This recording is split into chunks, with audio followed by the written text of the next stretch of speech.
నమస్తే, పొలిటెన్ మీడియాకి స్వాగతం. నా పేరు వినాయక్. ఆయన ప్రపంచం మెచ్చిన మెంటర్, మోటివేషనల్ స్పీకర్, అంతర్జాతీయ గుర్తింపు తెచ్చుకున్న రచయిత. అయితే ఇవేమీ ఆయనకి ఆషామాషిగా దక్కలేదు. ఈ విజయం వెనుక ఎన్నో కన్నీళ్లు, కష్టాలు, ఆవేదనలు, ఫెయిల్యూర్స్ ఉన్నాయి. ఆయన ఎవరో కాదు, శ్రీధర్ బెవరా. ఆయనతో మాట్లాడదాం. నమస్తే సార్. నమస్తే సార్. సార్, మీ సక్సెస్ స్టోరీ వినే ముందు చాలా ఫెయిల్యూర్స్ మీరు జీవితంలో చూసి ఉంటారు.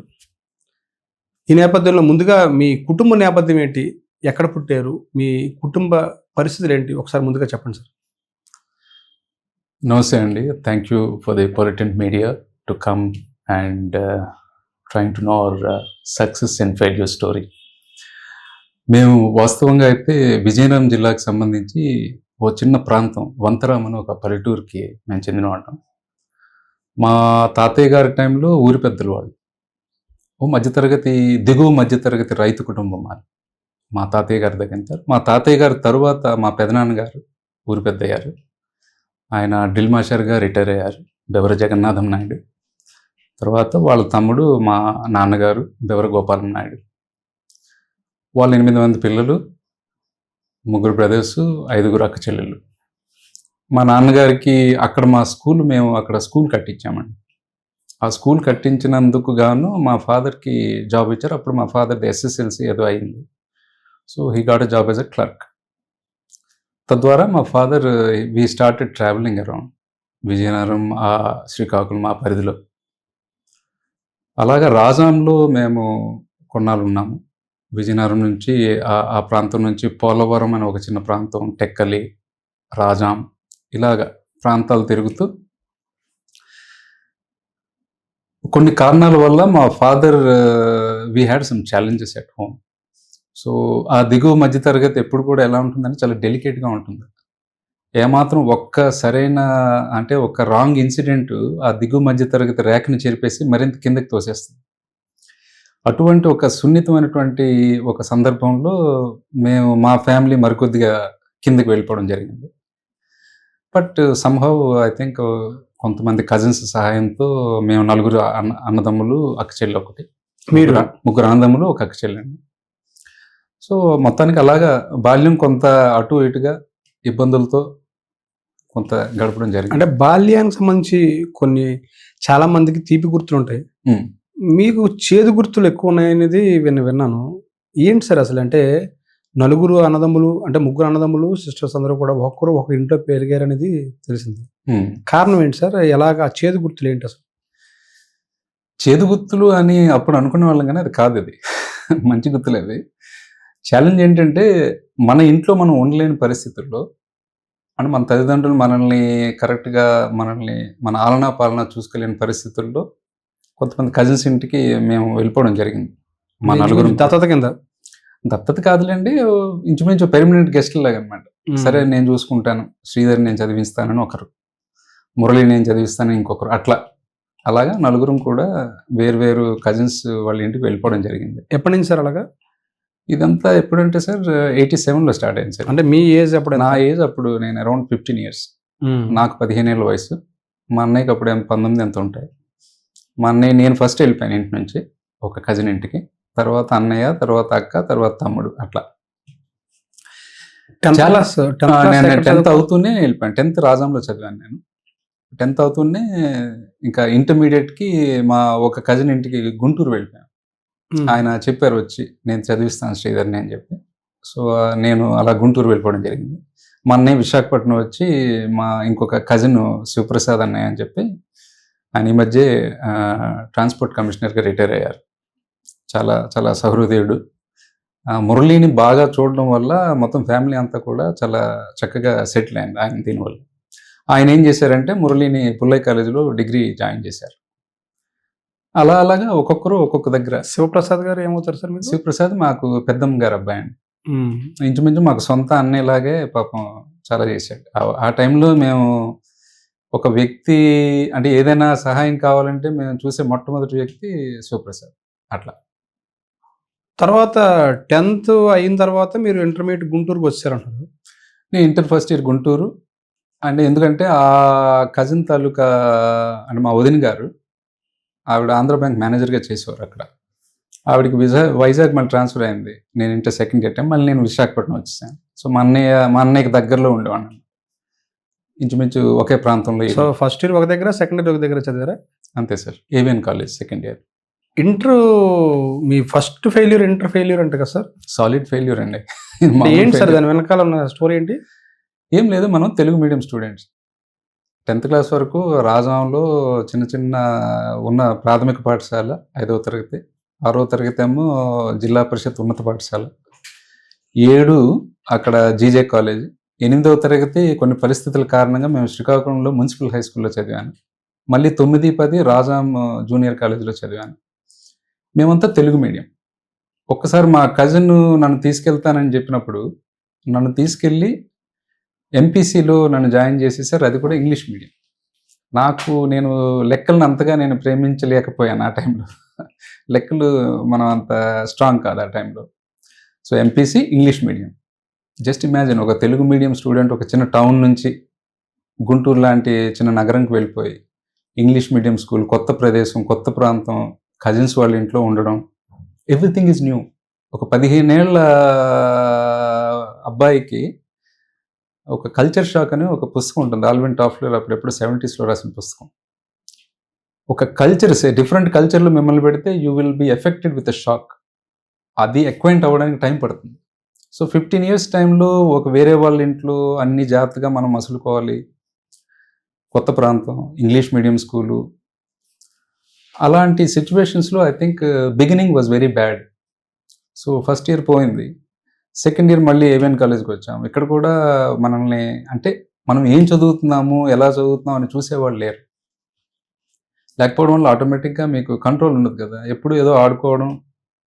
I think cricket was the only resort అన్నమాట మాకు. ఏ బాధ వచ్చినా వెళ్ళి క్రికెట్ ఆడుకుంటే ఆ రోజు ఎలా అయిపోయేది అట్లా. అలాగా సెకండ్ ఇయర్ కూడా పోయిందండి. ఎన్ని సబ్జెక్టులు sir first year second year మొత్తం? 5 or 6 సబ్జెక్ట్స్ పోయినట్టున్నాయండి. ఆ తర్వాత ఇంకా అది పెద్ద గజనీ గోరి దండయాత్రలా జరిగింది. అది 5-6 సార్లు, మేబీ మోర్ దెన్ 5-6 times చాలాసార్లు పోయిందండి ఇంటర్మీడియట్. అదే క్రమంలో, ఆ పోతున్న క్రమంలో ఇంకా ఏమీ చేయాలి తెలియక, ఇక ఒక పక్క ఇబ్బందులు. ఎందుకంటే మా అన్నయ్య అప్పుడే డిగ్రీ పూర్తి చేశారు. చేసిన తర్వాత ఇంకా మనం బయట ఉండొద్దు, మనందరం ఇంకా బయట ఎక్కడ ఉందాం, అంటే వేరే వాళ్ళ ఇళ్లలో వద్దు, ఇక మనంతటి మనం మన కాళ్ళ మీద నిలబడదాం అని చెప్పి ఆయన బయటికి రావడం. ఒక చిన్న రూమ్ అక్కడ ఆదర్శ్ నగర్లో, శివాజీపాలెం ఆదర్శ్ నగర్లో చిన్న రూమ్ తీసుకోవడం. ఆ రూమ్లో నేను, అన్నయ్య ఫస్ట్ వి స్టార్టెడ్ లివింగ్. ఆ టైంలో మా అన్నయ్య వివాహం చేసుకోవడం, మా అక్కకి పెళ్ళైన తర్వాత సిచ్యువేషన్ ఇంకా గ్రేవ్ అయిపోయింది. అంటే రోజు గడవాలంటే భోజనం ఉండాలి ఫస్ట్, అది కూడా ఇబ్బందికరంగా మారిన పరిస్థితులు. ఆ టైంలో ఇంకా ఏం చేయాలో తెలియక, క్వాలిఫికేషన్ లేదు. అప్పుడు అలా ఏదైనా జాబ్ చూసుకుందాం అని చెప్పి ఆ టైంలో వెయిటర్గా జాయిన్ అవ్వడం అలా జరిగింది. ఎక్కడ సార్ జాయిన్ అయింది వెయిటర్గా? అది తాజ్ హోటల్ అండి. మన ఇప్పుడు ప్రస్తుతం వరుణ్ ఐనాక్స్ ఉంది కదా, దాని ఎదురుగా ఉండే తాజ్ హోటల్. ఇప్పుడు ఐ థింక్ అది కొట్టేసి కొత్తది ఏదో కడుతున్నట్టున్నారు. వెయిటర్గా మీరు ఇంటర్వ్యూకి దేనికి వెళ్ళి ఉంటారు కదా సార్, ఏమి ఎదుర్కొన్నారు అసలు? వాళ్ళ దగ్గర నుంచి మాటలు కావచ్చు, లేకపోతే ఏం కావచ్చు, మిమ్మల్ని చూసిన విధానం కావచ్చు, మీకు ఏమనిపించింది అప్పుడు అసలు? అప్పుడు అంత పెద్ద తెలియలేదండి, ఎందుకంటే మనం ఎవరో చెప్పారు, ఒక ఫ్రెండ్ చెప్పారు, నువ్వు ఫుడ్ ప్రాబ్లం కదా, ఫుడ్ ప్రాబ్లం సాల్వ్ అయిపోవాలంటే ఎక్కడైనా వెయిటర్గా జాయిన్ అయితే బాగుంటుంది, వాళ్ళు టిప్స్ కూడా ఇస్తారు, సో నీకు కొంత లైఫ్ ఛాలెంజెస్ కొంత తగ్గుతాయని చెప్పారు. అలా అని చెప్పి అతనే పాపం నాకు సపోర్ట్ చేసి, పలానా దగ్గర ఇంటర్వ్యూస్ అవుతున్నాయి, వాక్-ఇన్ ఇంటర్వ్యూస్. సో వాళ్ళే పాపం నాకు షర్ట్ ప్యాంట్ అన్ని పాపం వాళ్ళే, మా ఫ్రెండ్స్ ఏదో అరేంజ్ చేశారు నాకు. అంటే ఆ సమయాన్ని కట్టుకోవడానికి కూడా బట్టలు సరే లేవు, అదే కదా దాని అర్థం. సో వెళ్ళిన తర్వాత రకరకాల ఇంటర్వ్యూలు, అర్థం కాలేదు ఒక వెయిటర్ జాబ్కి ఎందుకు ఇన్ని ఇంటర్వ్యూలు జరుగుతున్నాయి. పెద్ద గ్రూప్ టాక్ అంటున్నారు, గ్రూప్ డిస్కషన్ అంటున్నారు. So they want to bring out somebody who can express well, who has good body language. So ఇలాంటివన్నీ వాళ్ళు అబ్జర్వ్ చేస్తున్నారు. సో ఇలాగా లేయర్స్గా ఇంటర్వ్యూస్ అవుతున్నాయి. ఫైనల్గా ఐ థింక్ 3వ ఇంటర్వ్యూలు అయిన తర్వాత ఫైనల్ ఇంటర్వ్యూ జనరల్ మేనేజర్ అన్నారు. వాళ్ళు మనల్ని చూసిన విధానం అంటే అప్పుడు పెద్దగా గమనించింది లేదు. బట్ ఏంటో ఒక ఒక కోలాహలంగా ఒక గుంపులోంచి ఇంచుమించు ఇప్పుడు నేను చూస్తే ఒక లేబర్స్ ఒక గుంపులోంచి సరే నువ్వురా నువ్వురా నువ్వురా అని ఎలా అయితే ఎంచుకుంటారో అక్కడ కూడా ఇంచుమించు అట్లానే జరిగింది, కొద్దిగా పాలిష్డ్గా జరిగింది. నేను మాట్లాడుతున్న 92-93 టైంలో సార్. వెయిటర్గా ఎంతకాలం పనిచేస్తారు సార్? దగ్గర 4 years వర్క్ చేశాను సార్. 4 years. సాలిడ్. ఎలాగ అంటే ఒక పూట హోటల్లో భోజనం చేయడం? 2 పూటలు. ఎందుకంటే అప్పుడు ఆలోచన చేసినాం, ఒక పూట చేయాలంటే మీరు స్ట్రైట్ షిఫ్ట్ చేస్తే ఒక పూట భోజనంతో అయిపోతుంది.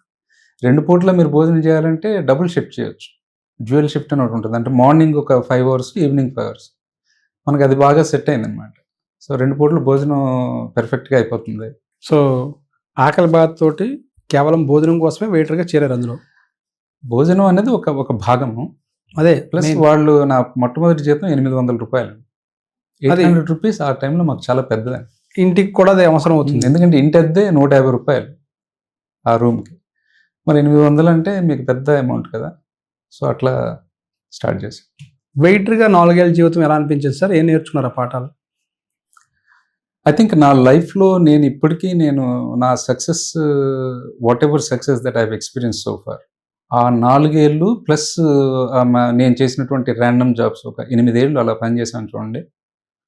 ఆ పని చేసినటువంటి అనుభవమే నన్ను ఎప్పటికీ కూడా నడిపిస్తుంది 100%. అంటే ఇది అతిశయోక్తి కాదు నేను చెప్పిన.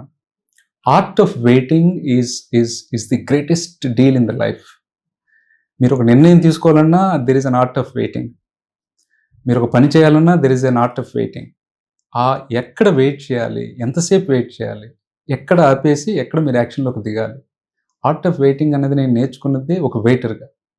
తర్వాత మనం వెయిటర్గా ఉండేటప్పుడు అక్కడికి వచ్చినటువంటి తాజ్ అంటే చాలా పెద్ద పెద్ద మనుషులు వస్తారు. సంఘంలో, సొసైటీలో, లేకపోతే ఏ రంగంలో చూసుకున్నా పెద్ద వ్యక్తులు అక్కడికి వస్తారు. వాళ్ళు మాట్లాడుకునే మాటలు, వాళ్ళ బాడీ లాంగ్వేజ్, వాళ్ళు ప్రవర్తించే తీరు. తర్వాత తాజ్ హోటల్ అనగానే కొన్ని రెగ్యులేషన్స్ ఉంటాయి. ఇష్టం వచ్చినట్టు సర్వ్ చేయడానికి లేదు. మొట్టమొదటిగా ముసలి వాళ్ళకి పెట్టాలి, తర్వాత చిన్నపిల్లలకి పెట్టాలి, తర్వాత ఆడవాళ్ళకి పెట్టాలి. అందరికంటే ఆఖరిని పెట్టేది మీరు ఎవరైతే డబ్బులు పే చేస్తున్నారో అతనికి ఆఖరిలో పెట్టాలి. ఇలాంటి రూల్స్ ఉంటాయి. ఎడం వైపు నుంచి పెట్టడం, ఏవి కుడి వైపు నుంచి క్లియర్ చేయాలి, ఏవి ఎడం వైపు నుంచి క్లియర్, బోల్డ్ అంతా సైన్స్ ఉన్నాయి ఈ సర్వింగ్లో. Serving is a science. మీరు వెళ్ళేటప్పుడు ఇవేమీ మీకు తెలియదు? మనకేం తెలియదు, నేర్చుకోవడం అక్కడ. తర్వాత ఒక ట్రే ఎలా పట్టుకోవాలి, ట్రేని ఎంత అందంగా పట్టుకోవాలి, అందంలోనే ఒక ఒక ఒక స్కిల్, ఆ స్కిల్లు, ఆ టాలెంటు, ఆ తాలూకా విధానం, అవన్నీ కూడా వాళ్ళు నేర్పిస్తారు. బాగా నేర్చుకున్న వాళ్ళు అక్కడ పేరు తెచ్చుకుంటారు, వీడు బాగా చేస్తాడు.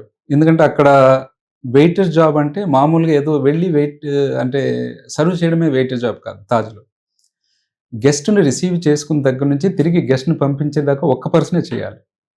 అది అక్కడ రూల్, టాటా వాళ్ళ రూల్ అన్నమాట. టాటా కంపెనీ అంటే అదొక పెద్ద స్టాండర్డ్ ఆపరేటింగ్ ప్రొసీజర్లో వాళ్ళు నెంబర్ 1 అండి. వాళ్ళు రాస్తే స్టాండర్డ్ ఆపరేటింగ్ ప్రొసీజర్ అలా ఫాలో అయిపోవాలి. వెయిటర్గా దాదాపుగా మీరు 4 ఏళ్ళు ఎంతో పనిచేస్తున్నారు. మర్చిపోలేని అనుభవం అంటే ఏం చెప్తారు సార్? అంటే అది పాజిటివ్ అవ్వచ్చు, నెగిటివ్ అవ్వచ్చు, రెండు చెప్పండి ఏదైనా ఉంటే. మర్చిపోలేని అనుభవం అంటే నన్ను ప్రధానమంత్రి పివి నరసింహారావు గారికి సర్వ్ చేయమని చెప్పి నన్ను సెలెక్ట్ చేసిన రోజు. ఆయన హిందూజా పవర్ ప్లాంట్ శంకుస్థాపన కోసం వైజాగ్ వచ్చారు. I think it was in August 28, 1994. ప్రధానమంత్రి పివి నరసింహారావు గారికి అక్కడెక్కడో స్టీల్ ప్లాంట్ దగ్గర ఎక్కడో గెస్ట్ హౌస్ దగ్గర ఆయనకి అరేంజ్ చేశారు. ఆయనతో పాటు కోట్ల విజయభాస్కర్ రెడ్డి గారు చీఫ్ మినిస్టర్ ఆ టైంలో, plus lot of cabinet ministers, Hindujas brothers, ఎందుకంటే వాళ్ళ పవర్ ప్లాంట్ శంకుస్థాపన కోసం. మీరు ఆలోచించిన ప్రధానమంత్రి వచ్చారంటే మరి ఎంతమంది పెద్ద ఉంటుంది కదా వెనక. అప్పుడు మేము ఒక 2 రోజులు మమ్మల్ని ఒక సర్క్యూట్ హౌస్లో లాక్ చేసేసారు, నన్ను మా సూపర్వైజర్ ఇద్దరిని. 2 days we were inside. ప్రధానమంత్రి గారు ఎల్లుండి వస్తారని ఇవాళ నుంచి మమ్మల్ని నాకు లోపల పెట్టేశారు. ఫుల్ సెక్యూరిటీ అంతా చెక్ చేసి, సెక్యూరిటీ, డాగ్స్, స్నిఫర్ డాగ్స్. మీకు డిస్టెన్స్లో గంగవరం పోర్ట్ దగ్గర అదే అన్నమాట జరిగింది. మీకు సబ్మెరైన్ రైజ్ అవ్వడం, ఫుల్ ప్రోటోకాల్ అండి. ప్రైమ్ మినిస్టర్ అంటే హెవీ ప్రోటోకాల్. This was 1994. ప్రధానమంత్రి గారు రావడం లోపలికి వచ్చినప్పుడు మాకు మర్చిపోలేని సంఘటన అంటే ఇంత పెద్దవాళ్ళ మధ్య కూడా కొన్ని నేర్చుకునే అవకాశం మనకి ఎలా ఉంటుందండి. 12 మంది వస్తారని చెప్పి మాకు ఇన్ఫర్మేషన్ లోపల. ప్రధానమంత్రి, ముఖ్యమంత్రి, కొంతమంది cabinet ministers, I think Hinduja brothers. So last మూమెంట్లో మనకి ఇన్ఫర్మేషన్ ఏంటంటే 13th మెంబర్ యాడ్ అయ్యారు. మేము fully prepared for 12 silver thali అని ఏదో మా తాజ్ కదా చాలా పెద్ద అట్టహాసంగా పివి నరసింహారావు గారికి ఇష్టమైనటువంటి వంటకాలు, ఆ పొడులు, నూనెలు ఇలాంటివన్నీ అన్నమాట. అంతా జరిగిన తర్వాత 13th మెంబర్ యాడ్ అయ్యారండి. 13th మెంబర్ యాడ్ అవ్వగానే 2 టేబుల్స్. సో రెండో టేబుల్ మీద మొత్తం సిల్వర్ అన్నీ తీసేసి భోంచేన అంటే పింగాణి దీనికి తీసుకొచ్చాం. మొత్తానికి ఏదో మేనేజ్ చేస్తున్నాం. ప్రధానమంత్రి గారు వచ్చారు, కూర్చున్నారు. నేను వాటర్ సర్వ్ చేస్తుంటే చేతులు వణికిపోతున్నాయి. ప్రధానమంత్రి పివి నరసింహారావు గారు పక్కన కోట్ల Vijayabhaskar Reddy garu. It was a very exciting moment. Age ఎంత ఉంటుంది సార్? 18, 19? 94 అంటే ఐ వాజ్ 22 అండి. చేతులు వణికిపోతున్నాయి. మా జనరల్ మేనేజర్ బిఆర్ రావు గారు, బి రామచంద్రరావు గారు జనరల్ మేనేజర్, మా సూపర్వైజర్ ప్రశాంత్ గారు అని చెప్పి ఒక కేరళ ఆయన, మేము ముగ్గురమే లోపల అయ్యింది. ఈలోగా పక్క టేబుల్ కూడా సర్వ్ చేస్తుంటే ఒకతను ఎవరో తెలియదు మనకి, నాకు హిందీ రాదు, ఆయన నన్ను తిడుతున్నారు. అర్థమవుతుంది నన్ను తిడుతున్నాను.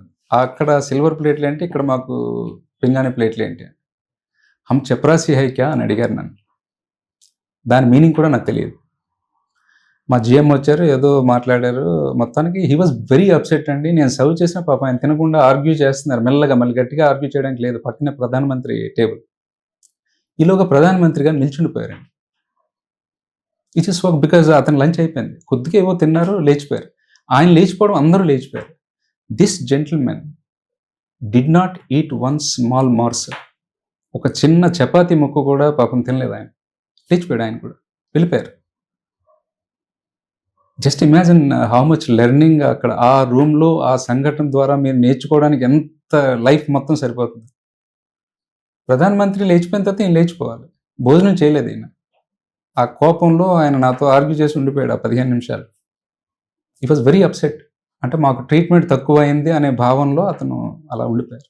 తర్వాత మీకు ఏమైనా దాని మీద మళ్ళీ మిమ్మల్ని అందరినీ మందలించడం కానీ ఏదైనా జరిగిందా? లేకపోతే అది మన తప్పు కాదు. అంటే లాస్ట్లో 13th మెంబర్ యాడ్ అవ్వడం వల్ల జరిగినటువంటిది. అంటే నాకు తెలియదు, మేబీ మా జిఎం గారితో ఏమైనా జరిగిందేమో తెలియదు. బట్ అది జరిగిన తర్వాత దెన్ పిఎం గారు, సీఎం గారు వాళ్ళ రూమ్స్లోకి వెళ్ళిపోయారు. Then we serve tea. Kotla Vijayabhaskar Reddy గారికి నేను టీ సర్వ్ చేశాను, ప్రధానమంత్రి గారికి మా సూపర్వైజర్ టీ సర్వ్ చేశారు. I think as a waiter I think that was the biggest moment అండి. నేను చాలామంది పెద్దవాళ్ళకి సర్వ్ చేశాను, బట్ ప్రధానమంత్రి గారికి సర్వ్ చేయడం, ఆ రోజు ఆ సంఘటనలో నేను ప్రత్యక్ష భాగం అవ్వడం, I felt that was one of my biggest learning as a waiter. As a positive and negative also. అంతే కదా సార్, మీరు నేర్చుకుంటే పాజిటివ్ ఉంది, ఏది అవాయిడ్ చేయాలో కూడా ఉంది అక్కడ. That person must have been cabinet minister. నాకు తెలియదు వాళ్ళు ఎవరు. ఆ టైంలో మనకు అంత అవగాహన లేదు, క్యాబినెట్ మినిస్టర్ ఎవరు, ఇప్పుడున్నంత ఎక్స్పోజర్ లేదు కదా మనకి. All we knew was only Kotla Vijayabhaskar Reddy గారు అండ్ ప్రధాని నరసింహారావు గారు. మిగిలిన వాళ్ళందరూ కూడా పెద్దవాళ్ళే. అలాంటి బిహేవియర్ మనం చేయకూడదు, ఇలాంటి దగ్గర మనం ఎలా ఉండాలి అన్నది that's a big learning point అండి, లెర్నింగ్ కర్వ్.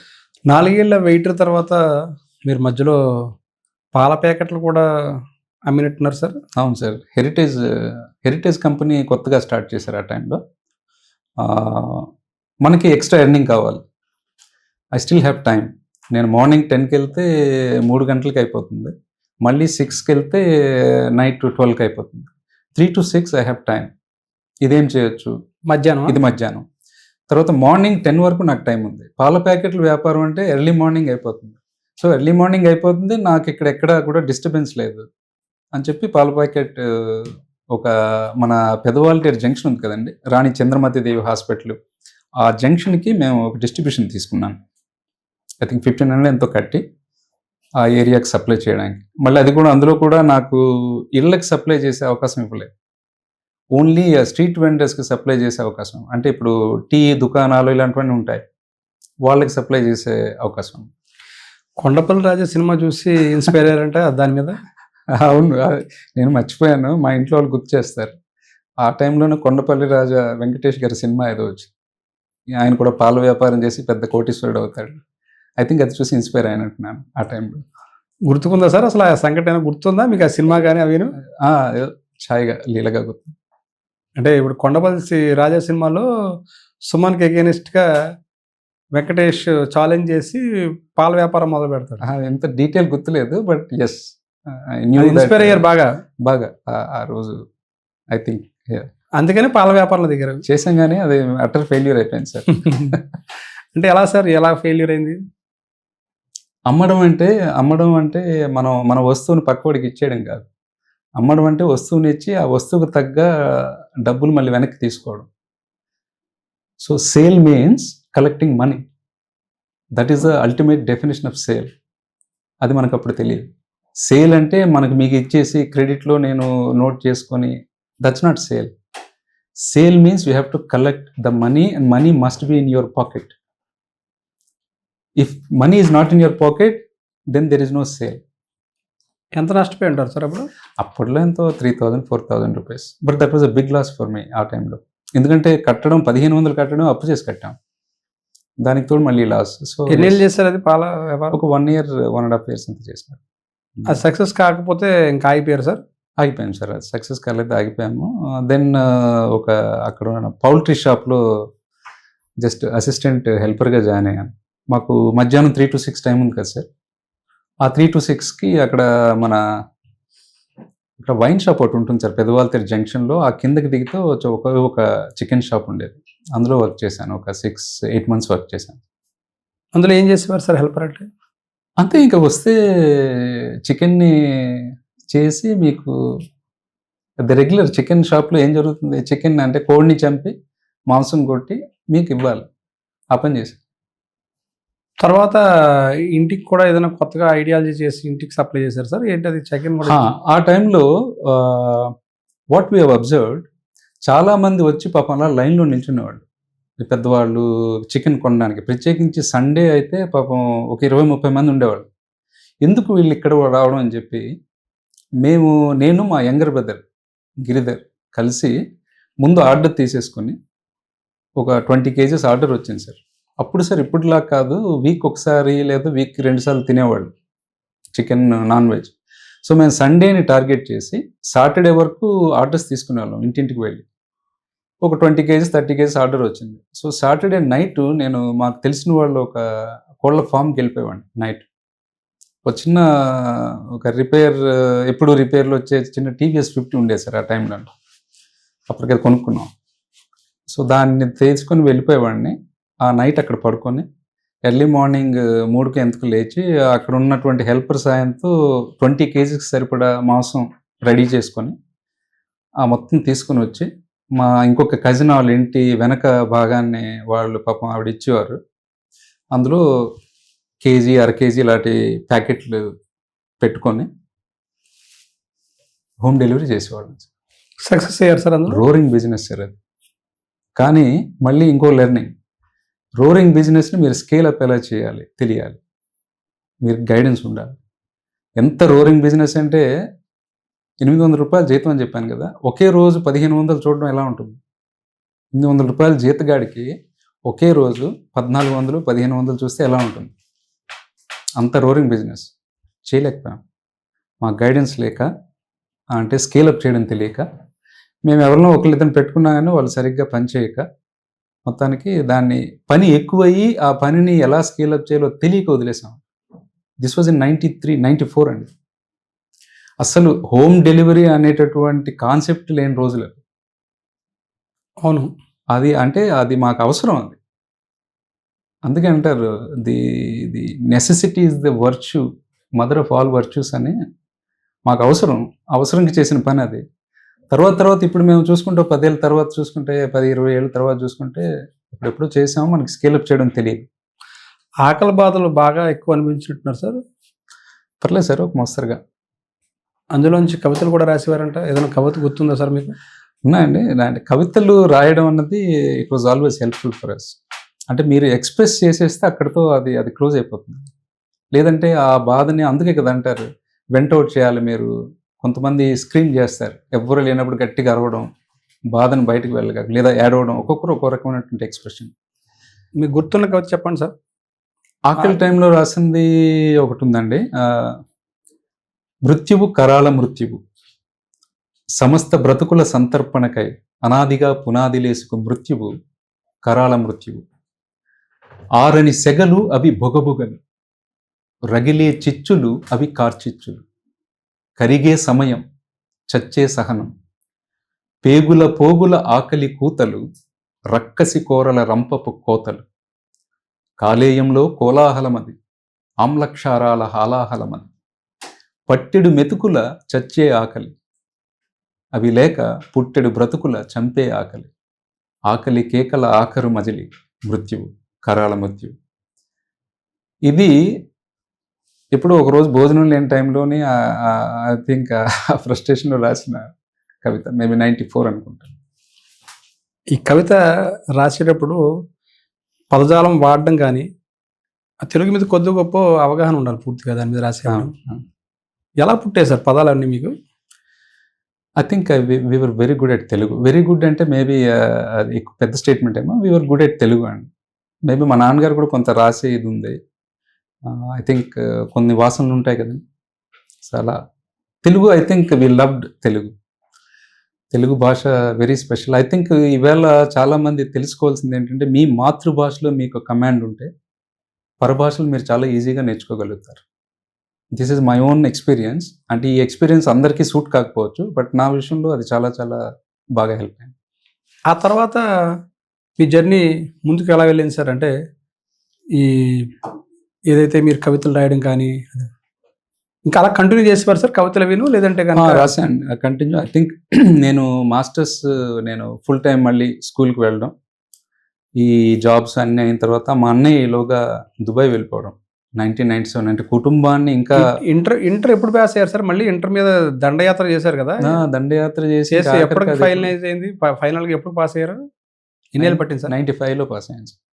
ఎప్పటి నుంచి ఎప్పటి వరకు ఎన్ని ఏళ్ళు సార్? 89 నుంచి 95లో పాస్ అయ్యాను. ఈలోగా ఏవో ర్యాండమ్ జాబ్స్ చేసుకుంటున్నాను.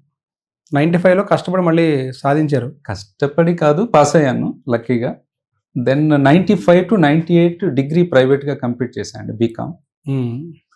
98 ఆ టైంలోని మా అన్నయ్య 97 డిసెంబర్లో బయటకు వెళ్ళిపోవడం, కుటుంబ భారం కోసం, ఈ బాధ్యతల్ని తీర్చడం కోసం. అది వెళ్ళిన తర్వాత అప్పుడు అతను గట్టిగా చెప్పారనమాట, శ్రీధర్ ఇంకా అయిపోయింది, మనం చాలా చేసాము, ఇప్పుడు నేను బయటకు వచ్చాను, మన పరిస్థితి కొద్ది మెరుగుపడుతుంది, ఇంకా నువ్వు ఇవన్నీ ఆపేసి ఇంకా చదువు మీద దృష్టి పెట్టాలి. My brother always believed I'm a CEO material. అదే ఆయనకి ఎలా అనిపించిందో తెలియదు మనకి. నువ్వు మంచి CEO అవుతావు. బ్రదర్ అంటే ఎన్నో బ్రదర్స్ ఆయన? అన్నయ్య సార్. మీ పైన అన్నయ్య పేరు మురళీధరన్. సో ఆయన ఆదేశాల మేరకు అప్పుడు ఈ జాబ్లను వదిలేసి ఇంకా 3 months ఎంతో ఉంది డిగ్రీ ఫైనల్ ఇయర్ చదవడానికి, ఫైనల్ ఇయర్ ఎగ్జామ్స్ ఇవ్వడానికి. I think degree final year కూడా చాలా డ్రమాటిక్గా 15 subjects ఒకేసారి రాశాను సార్. ఎందుకంటే నేను వర్క్ చేస్తున్నాను కదా, ఫస్ట్ ఇయర్ గ్రూప్ రాయలేదు, సెకండ్ ఇయర్ ఫుల్ రాయలేదు, థర్డ్ ఇయర్ ఫుల్, టోటల్గా 15 subjects. 98 మార్చ్లో 15 subjects ఒకేసారి ఇవ్వడం జరిగింది. అగైన్ గాడ్ గ్రేస్ ఉంటే ఏదైనా అయిపోతుంది అన్నదానికి మరొక ఉదాహరణ. 15 subjects 5 subjects 35తో పాస్ అయిపోయాను సార్. Just pass. 5 subjectsలో 35 ఈచ్, మిగిలినవన్నీ 40, 37 మొత్తానికి అలా పాస్ అయిపోయాను. పాస్ అయిపోవడం, ఈలోగా ఎంబీఏ సెట్ వెళ్ళడం, ఎంబీఏ సెట్లో మంచి ర్యాంక్ రావడం. Then life has turned. నేను ఎంబీఏ ఫుల్ టైమ్ అనంతపూర్లో జాయిన్ అయ్యాను, హిందూపూర్లో ఎంబీఏ కాలేజ్లో. మళ్ళీ 87లో స్కూల్కి వెళ్ళడం నాకు తెలుసు. 87 తర్వాత నేను పెద్దగా స్కూల్కి వెళ్ళింది లేదు. మళ్ళీ 1998లో నేను యాక్చువల్గా మళ్ళీ వెళ్ళాను సార్. ఇంచుమించు 10 years గ్యాప్ తర్వాత నేను I went back to school. ఆ 2 years చాలా బాగా చదివానంటే ఎంజాయ్ చేశాను. నిజంగా చదువుకోవాలి, ఇది మంచి అవకాశం. ఆ 2 yearsలో బోల్డంత రాశాను, పోయిటరీ రాశాను. మీరు అడిగిన ప్రశ్న, పోయిటరీ నేను ఐ థింక్ ఆ 2 years ఎక్కువ రాశాను పోయిటరీ.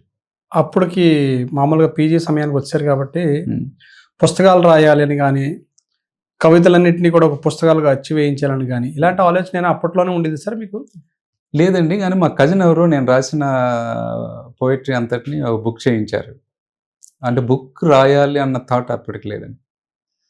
అంటే వాళ్ళ ఇంట్రెస్ట్ అంటే పోతున్నాయి, నేను రాసేసి వదిలేస్తాను. ఆ కాగితం కనిపిస్తే రాసేయడం, వదిలేయడం, అట్లా. I think they manage. ఎప్పుడు టర్న్ అయింది సార్? అంటే మీరు యాజ్ అ రైటర్గా మీరు జర్నీ ఎప్పుడు స్టార్ట్ అయింది అసలు? ఐ బీన్ ఆల్వేస్ రైటింగ్ అండి. కాకపోతే ఏంటంటే పీజీ అయిన తర్వాత I stop writing in Telugu. నేను ఇంకా ఇంగ్లీష్లోకి వచ్చేసాను. అండ్ ఎలాగా సంహవ్ ఐ థింక్ ఇంగ్లీష్ కూడా కేవలం నాకు తెలుగులో ఉన్న పరిజ్ఞానం వల్ల నాకు ఇంగ్లీష్ తొందరగా వచ్చిందని అనుకుంటున్నాను. సో ఇంగ్లీష్ ఏదో మొత్తం నేచురల్గా I got command in English. And ఆ తర్వాత then I started writing in English. First పుస్తకం ఏంటి సార్ ఇంగ్లీష్లో? ఫస్ట్ పుస్తకం మూమెంట్ ఆఫ్ సిగ్నల్ అండి. మూమెంట్ ఆఫ్ సిగ్నల్ పుస్తకం 2018 డిసెంబర్ 4వ తారీఖున యునైటెడ్ స్టేట్స్ ఆఫ్ అమెరికాలో న్యూయార్క్ సిటీలో వరల్డ్ ట్రేడ్ సెంటర్లో అది రిలీజ్ అయింది సార్. అక్కడ ఎలా అవకాశం వచ్చింది సార్ వరల్డ్ ట్రేడ్ సెంటర్లో? ప్రతిదీ లింక్ అండి. అంటే ఇలాగా కొన్నిటికి ఆన్సర్ డైరెక్ట్గా ఇవ్వలేని ఆన్సర్ ఇలాంటిది ఈ సిచ్యువేషన్. నేను ఎవరితోనో నాకున్న పరిచయం, ఆ పరిచయం మరింకొకరితో పరిచయం, ఆయనకి ఒక ఆపర్చునిటీ నేను ఇండియాలో క్రియేట్ చేయడం. మన ఇమామీ గ్రూప్ ఉంది కదండి, గోయింకాస్, వాళ్ళ గ్రూప్ తాలూకా one of the founders I used to know him, Prashant Goenka అని దుబాయ్లో ఉంటారు ఆయన. వన్ ఆఫ్ ది ఫౌండర్స్, ఆయన ఫౌండర్స్ సన్ అతను. వాళ్ళకి కలిసేటప్పుడు ఆయన అడిగారు అనమాట, మనకి ప్రెసిడెంట్స్, యంగ్ ప్రెసిడెంట్స్ ఆర్గనైజేషన్ ఒకటి ఉంది, వాటికి ఒక మంచి ఇంగ్లీష్ స్పీకర్ కావాలి మనకి. ఆయన రాబిన్ శర్మని అడిగారు. రాబిన్ శర్మ అంటే the monk who sold Ferrari. Cricketer లేదండి, Robin Sharma is an author. Author Robin Sharma. Okay. ఆయన అడిగితే నేను ప్రయత్నించాను. ఫస్ట్ ఆయన సచిన్ టెండూల్కర్, రోజర్ ఫెదరర్ ఇలాంటి వాళ్ళు కావాలన్నారు. Then they are very expensive. First thing, Sachin and Roger Federer ప్రత్యేకించి వాళ్ళు ఎక్స్పెన్సివే కాకుండా వాళ్ళు ఏది పడితే చేయరు. వాళ్ళు చేయాలంటే వాళ్ళ వాల్యూ సిస్టమ్కి అలైన్ అయితేనే చేస్తారు. ఇప్పుడు మీరు మెక్డోవెల్స్ వచ్చి 1000 crores ఇస్తానన్నా సచిన్ టెండూల్కర్ యాడ్ చేయడు. అది అతని వాల్యూ సిస్టమ్. సొసైటీలో నేను చెయ్యనిది, నేను చేస్తే నాకు బాగోలేనిది నేను సొసైటీకి నీకు చెప్పను, చేయను.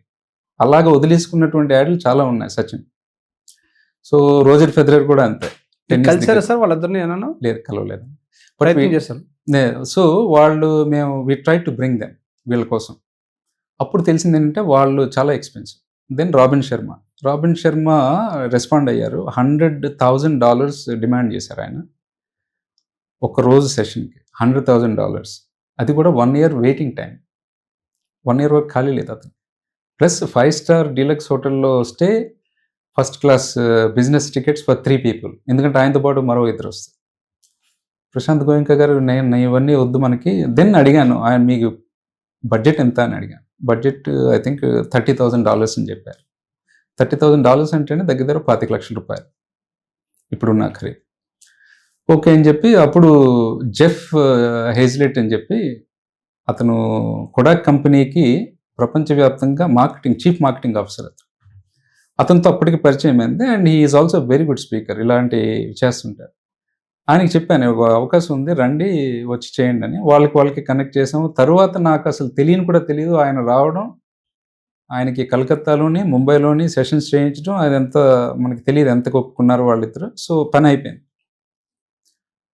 One fine day I think he sort of shown interest మనది చేయడానికి. ఎందుకంటే ఆయన మన నుంచి కొంత హెల్ప్ తీసుకున్నారు. అది మనం హెల్ప్ అనుకోలేదు, ఆ సిచ్యువేషన్కి అతను కరెక్ట్ అని మనం అనుకున్నాం. ఇది చాలా important point. We will talk about this again అండి. అనుకొని మనం అతన్ని కనెక్ట్ చేసాం. ఆయన రావడం, ఆయన పని చేయడం, ఆయన ఎంతో సంపాదించుకుని వెళ్ళిపోవడం. తర్వాత మనకి ఈ మూమెంట్ ఆఫ్ సిగ్నల్ బుక్కి అతను మెసేజ్ చేసి కమ్ టు న్యూయార్క్లో మనం చేద్దాం అది. ఎందుకంటే నా బుక్ సార్ ఇది యుఎస్ వెర్షన్ అయితే ఇదండి. This is the US version, moment of signal. తర్వాత ఇండియా వెర్షన్ ఇదండి, moments of signal. Same book. ఇది యుఎస్ వెర్షన్, దీని కొన్ని అప్గ్రేడ్స్ చేసి ఇండియా వెర్షన్ అన్నమాట ఇది. సో ఆయన అలా అవకాశం మనకి ఆయన క్రియేట్ చేశారు. ఒక మామూలు సాధారణమైన కుటుంబంలో పుట్టి ఎక్కడో మారుమూల పల్లెటూరు నుంచి మీరు వరల్డ్ ట్రేడ్ సెంటర్ వరకు వెళ్తానని అనుకున్నారా సార్? అంటే ఇలా పుస్తకం రాస్తారని కానీ, అక్కడ ఓపెన్ చేయడం గురించి కానీ అనుకున్నారా సార్? అసలు ఎప్పుడైనా ఊహించారు అసలు? ఎలా ఊహిస్తామండి, జీరో. నేను అసలు బుక్ రాస్తున్నప్పుడు అనుకున్నదండి, బుక్ రాయడానికి దగ్గర 6 years అంత పట్టిందండి.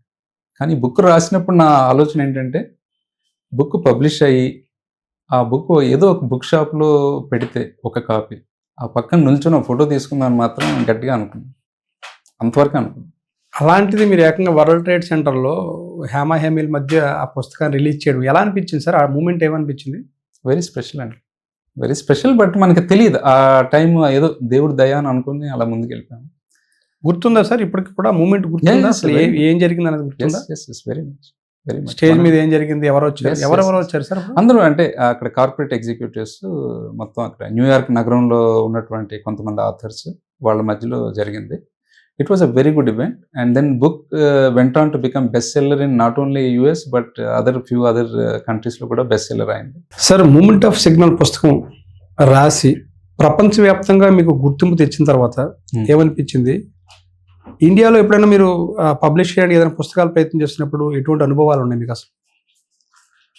సార్, ఒక బుక్ పబ్లిష్ చేయడం అన్నది ఒక ఆథర్ కళ అయితే కనుక ఆ బుక్ని ట్రెడిషనల్ పబ్లిషర్ ద్వారా పబ్లిష్ చేయడం అన్నది బిగ్గెస్ట్ అచీవ్మెంట్. అంటే ఇప్పుడున్న పరిస్థితుల్లో ఎవరైనా సరే పబ్లిష్ చేసుకోవచ్చు, సెల్ఫ్ పబ్లిష్ చేసుకోవచ్చు. నేను రాసేసి ఈ రోజు నైటే నేను అమెజాన్లో దాన్ని పబ్లిష్ చేసుకోగలను. అంత అవకాశాలు ఉన్న రోజులు ఇవి. కానీ ఎప్పుడైనా సరే ఒక పబ్లిషర్ మీ పనిని సమగ్రంగా క్షుణ్ణంగా పరిశీలించి అధ్యయనం చేసి ఇది బాగుంటుంది అని వాళ్ళు నిర్ణయించి దెన్ దానికి చిన్న చిన్న మార్పులు చేర్పులు మళ్ళీ మీతో మాట్లాడి చేయించి ఈ సొసైటీలో ఈ సెగ్మెంట్కి ఇది బాగా పనిచేస్తుంది, ఇది బాగా పడుతుందని చెప్పి ఒక సైంటిఫిక్ మెథడ్తో ట్రెడిషనల్ పబ్లిషర్ వర్క్ చేస్తారు. దెన్ దే విల్ డిసైడ్ ఎన్ని కాపీలు, ఎక్కడ కాపీలు ప్రింట్ చేసిన తర్వాత ఏ బుక్ స్టాప్లో మొత్తం కంట్రీ వైడా లేకపోతే అది మన స్టేట్ వైడ్ పెట్టాలా, అవన్నీ ఇంత ప్రాసెస్లో వెళ్ళేటటువంటి కార్యక్రమంలో ఒక ట్రెడిషనల్ పబ్లిషర్తో పబ్లిష్ చేయించుకోవడం అనేది ఇట్స్ బిగ్ డీల్ అండి. Big challenge also. Big challenge. ఈవేళ అదే మెయిన్ ఛాలెంజ్. ఎందుకంటే ప్రతి ఒక్కరికి మినిమం రోజుకు ఒక 100 స్క్రిప్ట్లు వస్తాయి. వాళ్ళు మాత్రం పాపం ఎక్కడ చదివి ఎక్కడ సెలెక్ట్ చేస్తారు. చేసిన తర్వాత ఆథర్ ఏమనుకుంటాడంటే నేను రాశాను, పెద్ద మంచి బ్రహ్మాండమైన రాశాను అనుకుంటారు. అది అమ్మాలు కూడా at the end of the day ఇది 10 మందికి చేరాలి. ఆ 10 మందికి చేరాలంటే బోల్డ్ అంత వెనక బ్యాక్ అండ్ వర్క్ ఉంటుంది, సెల్ అవ్వాలి. సో ఒక ట్రెడిషనల్ పబ్లిషర్ నుంచి మీరు పబ్లిష్ చేయాలంటే అదొక పెద్ద కళ. It's big dream especially for an author. అలాంటి సందర్భాల్లో నేను బోల్డ్ అంత మందికి నేను కాంటాక్ట్ చేశాను నా ఫస్ట్ బుక్. బట్ మనకు అవకాశం ఎవరో ఒకరిద్దరు మాట్లాడారు మనతోని. బట్ అమెరికాలో అది సక్సెస్ఫుల్గా అది పబ్లిష్ అయ్యి పేరు తెచ్చుకున్న తర్వాత I think there were couple of publishers మళ్ళీ వాళ్ళు వెనక్కి వచ్చి మేము చేస్తామని సంఘం. అప్పుడు ఇది 2019 ఏప్రిల్లో రిలీజ్ అయింది, వితిన్ 4 months. తర్వాత రెండో పుస్తకం మీరు ఏదో రాసినట్టున్నారు sir, roaring lambs. The roaring lambs. Yes. ఏంటి సార్ అది? ద రోరింగ్ ల్యాంప్స్ ఏంటంటే అగైన్ నేను రాసేవన్నీ కూడా my anchoring point is leadership అండి. ఎందుకంటే గ్రేట్ నేషన్స్ కానీ గ్రేట్ పీపుల్ కానీ ఎంపవర్డ్ పీపుల్ కానీ వీళ్ళందరూ ఇవన్నీ కూడా ఒక మంచి లీడర్షిప్ ద్వారానే వస్తాయి. ఒక లీడర్షిప్ లోపం ఉంటే కనుక మీరు ఎంత గొప్ప రాజ్యం ఉన్నా ఎంత గొప్ప మనుషులు ఉన్నా ఉపయోగం లేదు. అలెగ్జాండర్ ది గ్రేట్ 3000 సంవత్సరాల క్రితం ఒక మాట అన్నారు, I'm afraid of a lion who's got a lamps. Lion వెనక ల్యాంప్స్ ఉన్నాయి, ఇంకొక గ్రూప్ ఏమో ఒక ల్యాంప్ వెనక గ్రూప్ లయన్స్ ఉన్నాయి. నేను ఈ group of lambs led by లయన్కి నేను ఎక్కువ భయపడతాను. నేను అస్సలు భయపడను దేనికి, group of lions led by a lamb. అంటే ఒక మంచి లీడర్ కాకపోతే ఏమవుతుందంటే ఒక మంచి సమాజాన్ని ఇచ్చినా ఒక గొప్ప సైనికులను ఇచ్చినా మీరు వాళ్ళని ఉపయోగించుకోలేరు, ఉపయోగం లేదు. అదే మీ మంచి లీడర్కి మీరు ఆ మాత్రం రిసోర్సెస్ ఇచ్చినా కూడా ఆ మంచి లీడర్ ఈ రిసోర్సెస్ని మరింత పవర్ఫుల్గా సమర్థవంతంగా తయారు చేసి ముందుకు నడిపించడంలో ప్రధాన పాత్ర వహిస్తారు. So always leadership matters. So roaring lamps book is dependent on that concept అండి. సో మూమెంట్ ఆఫ్ సిగ్నల్ కూడా ఇంచుమించు అదేనా సార్? దానికి సంబంధించి మూమెంట్ ఆఫ్ సిగ్నల్ కూడా it deals with lack of leadership మీరు కరెక్ట్గా ఎగ్జిబిట్ చేస్తే దానివల్ల వచ్చేటటువంటి లాభాలు. ఒక కార్పొరేట్ సెటప్లో ఒక లీడర్ ఎలా బిహేవ్ చేయాలి, ఒక ఎంప్లాయీ ఎలా బిహేవ్ చేయాలి, ప్రతి వాళ్ళు ఎందుకు ప్రతి వాళ్ళు ఎవరికి వారు నేను లీడర్ అని ఎందుకు అనుకోవాలి. తర్వాత అవకాశాలు లేవు, అవకాశాలు రావట్లేదు అని బాధపడి ఒక పక్కన ఉండిపోకుండా అవకాశాలను సృష్టించుకోవడం ఎలా. బిగ్గెస్ట్ ఛాలెంజ్ ఏంటంటే ఈరోజు ప్రజల్లో అంటే ప్రత్యేకించి యువతలో అవకాశాన్ని సృష్టించుకోవడం ఎలా అనేది వాళ్ళకి తెలియట్లేదు. అన్నీ మన దగ్గరికి వస్తే అప్పుడు మనం ఇప్పుడు చూడండి మన పాత సామెత ఉంది, కొండను తీసుకొచ్చి నా భుజం మీద పెడితే నేను మోసేస్తాను అంటాడు. అసలు కొండను తీసుకొచ్చి మీ భుజం మీద పెట్టేది ఎలా? సో ఆ process people are missing today. ప్రత్యేకించి యువత ఈరోజు రెడీగా లేదు. ఆ యొక్క ఆ పాత్ హార్డ్ వర్క్ అనేటటువంటి పాత్ని మిస్ చేస్తే ఇవాళ కాకపోతే రేపైనా సరే మీరు కష్టపడతారు మీరు, ఎందుకంటే మీకు అది తెలియదు. ఈ 2 పుస్తకాలు మీకు ఇంటర్నేషనల్ లెవెల్లో మంచి పేరు తీసుకొచ్చాయి కదా సార్. తర్వాత మీ జర్నీ ఎలా ముందుకు వెళ్ళింది ఈ యాజ్ ఏ రైటర్గా? కొత్త పుస్తకాలు ఏమైనా రాయబోతున్నారా? ఏ ఆలోచనలు ఉన్నాయి మీకు? అంటే writing is a continuous process అండి. I been writing. తర్వాత the roaring lambs has been translated into Hindi కూడా. నేతృత్వ కౌశల్కి అసలీ శక్తి అని ఇది హిందీలో ట్రాన్స్లేట్ అయింది. ఇది 2023లో రిలీజ్ అయింది. ఢిల్లీ బుక్ ఫెయిర్లో రిలీజ్ అయిందండి ఇది. Writing is a continuous process, so I keep writing. There will be a couple of books that will be coming soon. But ఒక రైటింగ్తోనే ఆగిపోకుండా మీరు యువత సాధికారతకు మనం ఏం చేయాలి? యువత సాధికారత అంటే ఏంటి? ఎంపవర్మెంట్ అంటే ఏంటి? ఆపర్చునిటీకి, నాలెడ్జ్కి యాక్సెస్ ఉండాలి. Access to knowledge, access to opportunity. ఈ 2 ఇంపార్టెంట్. ఈ 2 లేకపోతే సాధికారత అనేది లేదు. మీకు విజ్ఞానం ఉండి అవకాశం లేకపోతే ఉపయోగం లేదు, అవకాశం ఉండి విజ్ఞానం లేకపోతే ఉపయోగం లేదు. So empowerment is always standing on these 2 anchoring points. Access to knowledge ఉండాలి అంటే గవర్నమెంట్ క్రియేట్ చేయాలి, నాలెడ్జ్కి యాక్సెస్ క్రియేట్ చేయాలి. ఒకప్పుడు చదువుకోవడానికి 50 కిలోమీటర్లు లేకపోతే 10 కిలోమీటర్లు నడిచి వెళ్ళి యాక్సెస్ చాలా తక్కువ ఉండేది. ఇప్పుడు ఆ ఇబ్బంది లేదు. ఇప్పుడు ఆ యాక్సెస్ టు నాలెడ్జ్ ఉంది. ప్లస్ మన టెక్నాలజీ పెరుగుతున్న టెక్నాలజీ కూడా మీకు యాక్సెస్ ఇస్తుంది.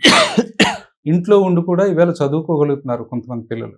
కొంతమంది పేరెంట్స్ పిల్లల్ని బయటికి పంపించట్లేదు, but still they are very good, maybe better then the kids who are going to the school. So access to knowledge వచ్చింది. నాలెడ్జ్ ద్వారా మీరు ఫర్ ఎగ్జాంపుల్ మీరు గ్రాడ్యుయేట్ అయ్యారు, పీజీ అయ్యారు, దెన్ వాట్ నెక్స్ట్? మీకు భవిష్యత్తుకు సంబంధించిన ఉపాధి అవకాశం కావాలి. ఉపాధి అవకాశం మీకు మీరు కల్పించుకోవడం ఒకటి, గవర్నమెంట్ కూడా కొంత భాగం తీసుకొని ఉపాధి అవకాశాలను సృష్టించడం ఒకటి. చంద్రబాబు నాయుడు గారు for example he always talks about wealth creation.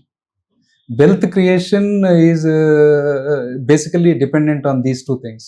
Wealth creation ఊరికనే జరగదు. యాక్సెస్ టు నాలెడ్జ్ ఇచ్చి, యాక్సెస్ టు ఆపర్చునిటీస్ని క్రియేట్ చేసి, ఈ రెండిటి సమాహారంతో వెల్త్ క్రియేషన్ జరగాలి. అంటే మార్కెట్లో ఉన్నటువంటి ఆ వెల్త్ని డెవలప్ చేయడం, లేకపోతే ఇంకా దాని తాలూకా స్థాయిని పెంచడం. ఈ సాధికారత అనేటటువంటి క్యాప్షన్, ఎంపవర్మెంట్ అనేటువంటి caption, then I was very much sort of drawn towards this empowerment thing. So last 5-6 years, even though I'm an entrepreneur, I run my own organization. Any time student related IIT కానీ, IIM కానీ, you name it, any university, ప్రపంచంలో any university నన్ను పిలిస్తే నా సొంతంగా నేను ఖర్చు పెట్టుకొని ఆ దేశం కానీ, ఆ రాష్ట్రం కానీ, ఆ కాలేజ్ కానీ వెళ్ళి వాళ్ళతో టైం స్పెండ్ చేసి ఆ ఇంటరాక్షన్ చేసి వస్తాను. ఎందుకంటే నా నుంచి నేను తిరిగి ఇచ్చేది అది. Access to knowledge must be free, specially for the యువత. చదువుకున్న యువతకి అది ఫ్రీగా ఉండాలి. But at the same time ఇప్పుడు ఒక కంపెనీ వాళ్ళు పిలిచారనుకోండి, I charge them very high. నేను వాళ్ళకి ఛార్జ్ చేస్తాను. నా టైంకి నేను ఇంతని ఛార్జ్ చేసి వెళ్ళి నేను వాళ్ళకి ఏం చెప్పాలి, ఏం చేయగలి అనేది నేను చేస్తాను. For student it is free.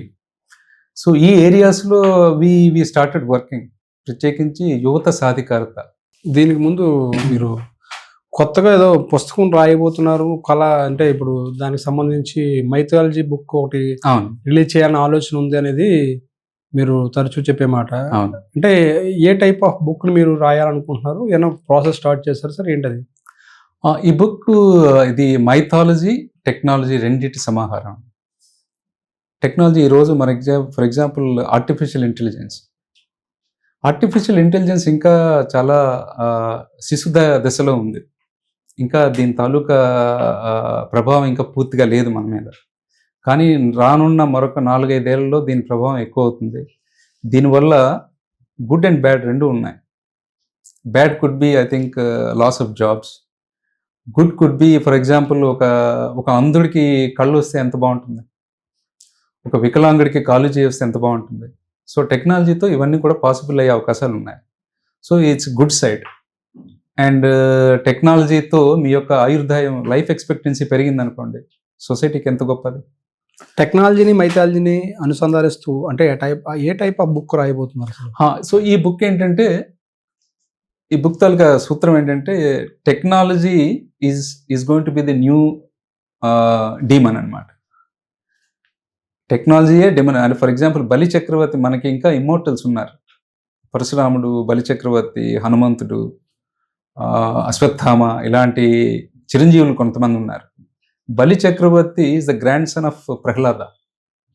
భక్త ప్రహ్లాదుడికి గ్రాండ్ సన్ బలి చక్రవర్తి. బలి చక్రవర్తిని విష్ణుమూర్తి వామనుడి అవతారంలో వచ్చి పాతాళానికి నెట్టేస్తూ బికాజ్ అతను చాలా భక్తుడు, ప్లస్ అతను పెద్ద ఫిలాంథ్రఫిస్ట్, అందుకు అతనికి వరం కూడా ఇస్తాడు. ఏంటో వరం అంటే, నువ్వు చిరంజీవిగా ఉంటావు కానీ పాతాళాన్ని పరిపాలిస్తూ ఉండు అని. ఆ పాయింట్ నుంచి తీసుకొని వచ్చాం అనమాట. I will not be able to reveal much, but technology will become the కొత్త రాక్షస అవతారం అనమాట. సో ఇందులోంచి ఇంతవరకు మనకి అవతారాలన్నీ విష్ణు అవతారాలు. But this time we are bringing Lord Shiva. Lord Shiva అవతారం తీసుకోకూడదు. There is a specific reason. కానీ ఆయన అవతారం తీసుకోవడానికి అవసరమైనటువంటి సిచ్యువేషన్స్ని వీఆర్ క్రియేటింగ్. అలాంటి సిచ్యువేషన్స్ క్రియేట్ చేసి Lord Shiva will become the next Avatar.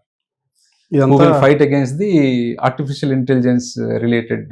ఇదంతా ఊహాజనితంగా మీరు రాసేదన్నా, అయితే మైథాలజీకి ఎక్కడ ఇబ్బంది లేకుండా? అంటే కొంత క్రియేటివ్ లిబర్టీ తీసుకుంటాం, బట్ కొంత ఫ్యాక్ట్, కొంత కాల్పనికం ఇలాంటి. బిహైండ్ దిస్ మీరు యాజ్ ఏ అంతర్జాతీయ స్థాయిలో రైటర్గా గుర్తింపు తెచ్చుకున్నారు. ఇవన్నీ పక్కన పెడితే మీరు ఒక సామాన్య స్థితి నుంచి ఒక ఎంటర్ప్రెన్యూర్గా, ఒక కంపెనీ సీఈఓగా కూడా ఎదిగారు. ఆ క్రమం చెప్పండి సార్. ఏ విధంగా ఒక కంపెనీ సీఈఓ అవ్వడం అనేది, దుబాయ్ ఏ విధంగా వెళ్ళి అక్కడ స్థిరపడడం కావచ్చు, ఆ లైఫ్ అంతా ఏం జరిగింది, ఏంటది? అంతే అండి. మేము ఎప్పుడు కూడా ఉపాధిని వెతుక్కుంటూ మేము ఒక ప్రదేశానికి పరిమితం అవ్వలేదు. ఇక్కడే ఉండాలి, ఇక్కడే ఉండి ఆయన ఏమైనా చేయాలని అనుకోలేదు. ఎక్కడ ఉపాధి దొరికితే అక్కడికి మేము మా ప్రయాణం సాగింది. మా అన్నయ్య గారు 1997 డిసెంబర్లో దుబాయ్ వెళ్ళిపోయారు. For us our world begins with my brother Murali, ends with my brother Murali. అతని సమక్షంలో ఆయన దగ్గర ఉండడమే మాకు అత్యంత కీలకమైనటువంటి, ప్రాధాన్యమైనటువంటి విషయం. నాకే కాదు, మా ఫ్యామిలీ అందరికీ. ఎందుకంటే he is the centre of attraction అండి. సో ఆయన దుబాయ్ వెళ్ళిపోయారు. ఆ టైంలో నాది MBA కరెక్ట్ 98-2000 అయింది. And then I work with the Hindu newspaper. ఇక్కడ విజయవాడలో హిందూ న్యూస్ పేపర్లో ఒక 2.5 years వర్క్ చేశాను. Vijayawada. That was my first corporate job. అంటే సెకండ్ ఇన్నింగ్స్. నేను ఏం చేశారు సార్ అందులో? నేను సర్క్యులేషన్ ఇన్ఛార్జ్గా చేశాను. సో అక్కడ I think that was my first official corporate job అనమాట. At the age of almost 30 I started working there. ఆ టైంలో మా బ్రదర్, నేను ఇక్కడ ఒక్కడనే ఉన్నాను, వై డోంట్, ఎందుకంటే ఆ టైం Y2K బబుల్ అని, ఇయర్ 2000లో Y2K బబుల్ అని ఒక ఇది ఉండింది. మన ఆంధ్ర నుంచి ప్రత్యేకంగా అందరూ కూడా అమెరికా వెళ్ళిపోయేవాడు. చదువుకున్న ఎవరైనా సరే అమెరికాలో ఉంటేనే మీకు అసలు పెళ్లి కూడా అవ్వాలంటే అమెరికాలో ఉండాలి మీరు, లేకపోతే పిల్లని కూడా ఎవరు ఇచ్చేవాళ్ళు కాదు. అలాంటి రోజుల్లో మా అన్నయ్య why don't you come to Dubai అని చెప్పడం, మాకు మా అన్నయ్య దగ్గర ఉండడమే అమెరికా కంటే గొప్ప. సో వెళ్ళిపోయాం. And ever since I lived with him, we live together. అలాగా దుబాయ్లో సెటిల్ అయిపోయాం. తర్వాత కార్పొరేట్ కంపెనీలో అక్కడ job I started with German company. 4 years చేశాను. తర్వాత LG ఎలక్ట్రానిక్స్లో another 4 years చేశాను. Middle east and Africa regional head క్వార్టర్స్లో బిజినెస్ సొల్యూషన్స్ హెడ్గా చేశాను ఎల్జీకి. 2011లో పానాసోనిక్ కార్పొరేషన్కి జనరల్ మేనేజర్గా జాయిన్ అయ్యాను. 2011, 2021 దాకా వర్క్ చేశాను. అక్కడ 10 years జిఎంగా వర్క్ చేశాను. Total middle east and Africa regional head క్వార్టర్స్కి జిఎంగా చేశాం. 2021 టైంలో బిఎంఆర్ ఇన్నోవేషన్స్ కంపెనీ పెట్టడం జరిగింది. అలాగే మా కార్పొరేట్ లైఫ్ ఇంకంతే, మీరు అందులో పడితే అదొక ప్రపంచం. ఇప్పుడు మీరు అంటే కార్పొరేట్ లైఫ్లో దాదాపుగా ఒక 15-20 ఏళ్ళు పనిచేస్తున్నట్టున్నారు. More than 25 years. ఎటువంటి అనుభవాలు ఏర్పడ్డాయి సార్ అక్కడ మీకు? మర్చిపోలేని సంఘటనలు? మర్చిపోలేని సంఘటన అంటే మీకు నా విషయంలో ఒక విచిత్రం జరిగిందండి. నేను 10 years నేను అక్కడ ఇక్కడ ర్యాండమ్ జాబ్స్ చేశానని చెప్పాను. ఎడ్యుకేషన్ ఇనీషియల్గా మంచి ఫౌండేషన్ కాదు. But I think with God's grace and our effort both ఆ గ్యాప్ని మేము రికవర్ చేసేసాం. At the age of 36 I became the general manager with Panasonic, which is very unusual. మీరు A50 అయితే కానీ అలాంటి కంపెనీకి జిఎం అయ్యే అవకాశం లేదు. But I became quite earlier, again God's grace. So నేను ఎక్కడ టైం లాస్ ఫీల్ అవ్వలేదు. తర్వాత ఎక్కడ కూడా నాకు ఈవేళ ప్రమోషన్ రావాలి లేదా నాకు ఈవేళ ఇంక్రిమెంట్ రావాలి నేను అనుకున్నది ఏం లేదు. It kept on happening. మీ వర్క్ని మీరు ఎంత ప్యాషనెట్గా చేస్తారు, ఎంత చాకచక్యంగా మీరు ప్రజెంట్ చేస్తారు, ప్రతిదీ ఇంపార్టెంట్ అండి. మీ వర్క్ని హార్డ్ వర్క్ చేయడం మాత్రమే కాదు, మీరు చేసిన వర్క్ని కరెక్ట్గా ప్రజెంట్ చేయగలగాలి. మీ భాష, మీ యొక్క బాడీ లాంగ్వేజ్, అన్నిటికంటే ఉత్కృష్టమైనటువంటి భాష బాడీ లాంగ్వేజ్. మీ బాడీ లాంగ్వేజ్ సరిగ్గా లేకపోతే మీరు ఎంత గొప్ప విద్వత్తు ఉన్నా కూడా ఉపయోగం లేదు. విద్వత్తు ఉంది, మీకు సొసైటీలో అన్నీ ఉన్నాయి, కానీ బాడీ లాంగ్వేజ్ సరిగ్గా లేదు, sorry, you'll be a failure. మీకు లాంగ్వేజ్ రాకపోయినా పర్లేదు, బాడీ లాంగ్వేజ్ అయితే మినిమం దానికి ఎవరు నేర్పక్కర్లేదు, మీకు మీరు నేర్చుకోవచ్చు. తర్వాత వేసుకున్న బట్టలను ఎలా క్యారీ చేయడం, మీ డ్రెస్, మీ అడ్రస్, మీరు వేసుకున్న బట్టలు, మీరు అడ్రస్ చేసే విధానం, తోటి మనుషులతో మీరు ఎలా మసులుకుంటున్నారు, ఈ చిన్న 2 విషయాలతో మీరు ఇంచుమించు సగం కంటే ఎక్కువ మీరు సక్సెస్ని సాధించవచ్చు. ఎందుకంటే ప్రజలకు ఎవరంటే ఇష్టం? చక్కగా మితంగా మృదువుగా మాట్లాడేవాళ్ళు, తర్వాత తక్కువ ప్రామిస్ చేసి ఎక్కువ డెలివరీ చేసేవాళ్ళు కావాలి. వేళ ప్రపంచంలో ఎక్కువ మాట్లాడి తక్కువ డెలివరీ చేసేవాళ్ళు మన చుట్టూ ఉన్నారు. You have to promise less, deliver more.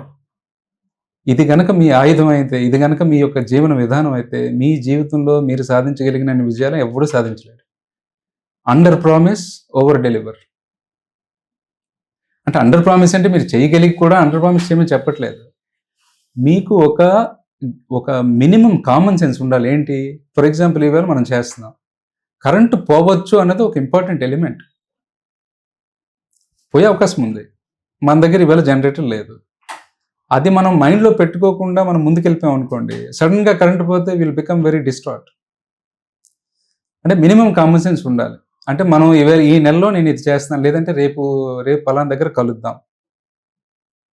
కలవడానికి ఏమైనా ఇష్యూస్ ఉన్నాయా ఏంటి, చిన్న బఫర్ ఎప్పుడైనా సరే మనం మినిమం ప్రాక్టికల్గా మాట్లాడుకోవాలి. కార్పొరేట్ దాంట్లో మీరు ఎదుర్కొన్న ఛాలెంజెస్ కావచ్చు, అనుభవాలు కావచ్చు, 1-2 ఏమైనా గుర్తుంటే చెప్పండి సార్. ఎస్, కార్పొరేట్లో every day is a battle అండి. నిన్నటి విజయం ఈవేళ ఎందుకు పనికిరాదు. గత సంవత్సరం నేను ఫర్ ఎగ్జాంపుల్ గత నెల నా కంపెనీ, పానాసోనిక్ కంపెనీ గత నెల లేటెస్ట్ 100 million చేసింది. అందరూ, మా ఎండి అందరూ హ్యాపీ, చాలా హ్యాపీ, అందరూ happy. Sir, immediate next month మళ్ళీ మీరు 100 million దాటి చేయకపోతే everybody is upset with you. గత నెలలో మీరు చేసిన 100 million, గత నెలలో మీకు వచ్చినటువంటి recognition is of no use, zero use. ప్రతిరోజు మీరు గెలవాలి కార్పొరేట్లో, ప్రతిరోజు మీరు విజయాలు అవ్వాలి, ప్రతిరోజు మీరు ముందు ఉండాలి, ప్రతిరోజు మీరు ఏదో సాధించాలి. కార్పొరేట్లో మీరు ముందు ఉండాలంటే చాలా పెద్ద యుద్ధం. మీరు ప్రతిరోజు యుద్ధం చేయాలి. ఇట్స్ ఎ డైలీ లెర్నింగ్ అండి కార్పొరేట్లో. సీఈఓగా మీ ప్రస్థానం ఎలా కొనసాగుతుంది సార్? అటు ఇటుగా బాగానే జరుగుతుందండి. సో అటు ఇటుగా ఎందుకన్నా అంటే, there are failures, there are upsets, there are incidents, there are days when మీకు నచ్చినట్టుగా జరగని రోజులు ఉంటాయి. మీరు అనుకున్న దానికంటే ఎక్కువగా జరిగిన రోజులు ఉంటాయి. సో అన్నిటిని మీరు బ్యాలెన్స్ చేస్తూ ముందుకు పోవాలి. Again at the end of the day every month మీరు ఏది అచీవ్ చేయాలనుకుంటున్నారో అది అచీవ్ చేయగలుగుతున్నామా లేదా అవన్నీ చూసుకుంటూ, తర్వాత నెక్స్ట్ 5 years ఎప్పుడు కూడా సార్ మీరు ఈ నెల ఆఖరికి ఏం చేయాలి, ఈ సంవత్సరం ఆఖరికి ఏం చేయాలనేది ఒకటైతే 5 ఏళ్ల తర్వాత మన యొక్క ప్రస్థానం ఎలా ఉండబోతుంది, అటువంటి ఆలోచన అంటే short term goals as well as long term goals, ఈ రెండింటిని బ్యాలెన్స్ చేసుకుంటూ ముందు జాగ్రత్తగా పోవాలి. అంటే మీరు యాజ్ సీఈఓగా వాట్ ఈజ్ యువర్ గోల్ అంటే ఏం చెప్తారు సార్? ఇప్పుడు షార్ట్ టర్మ్ కావచ్చు, లాంగ్ టర్మ్ కావచ్చు.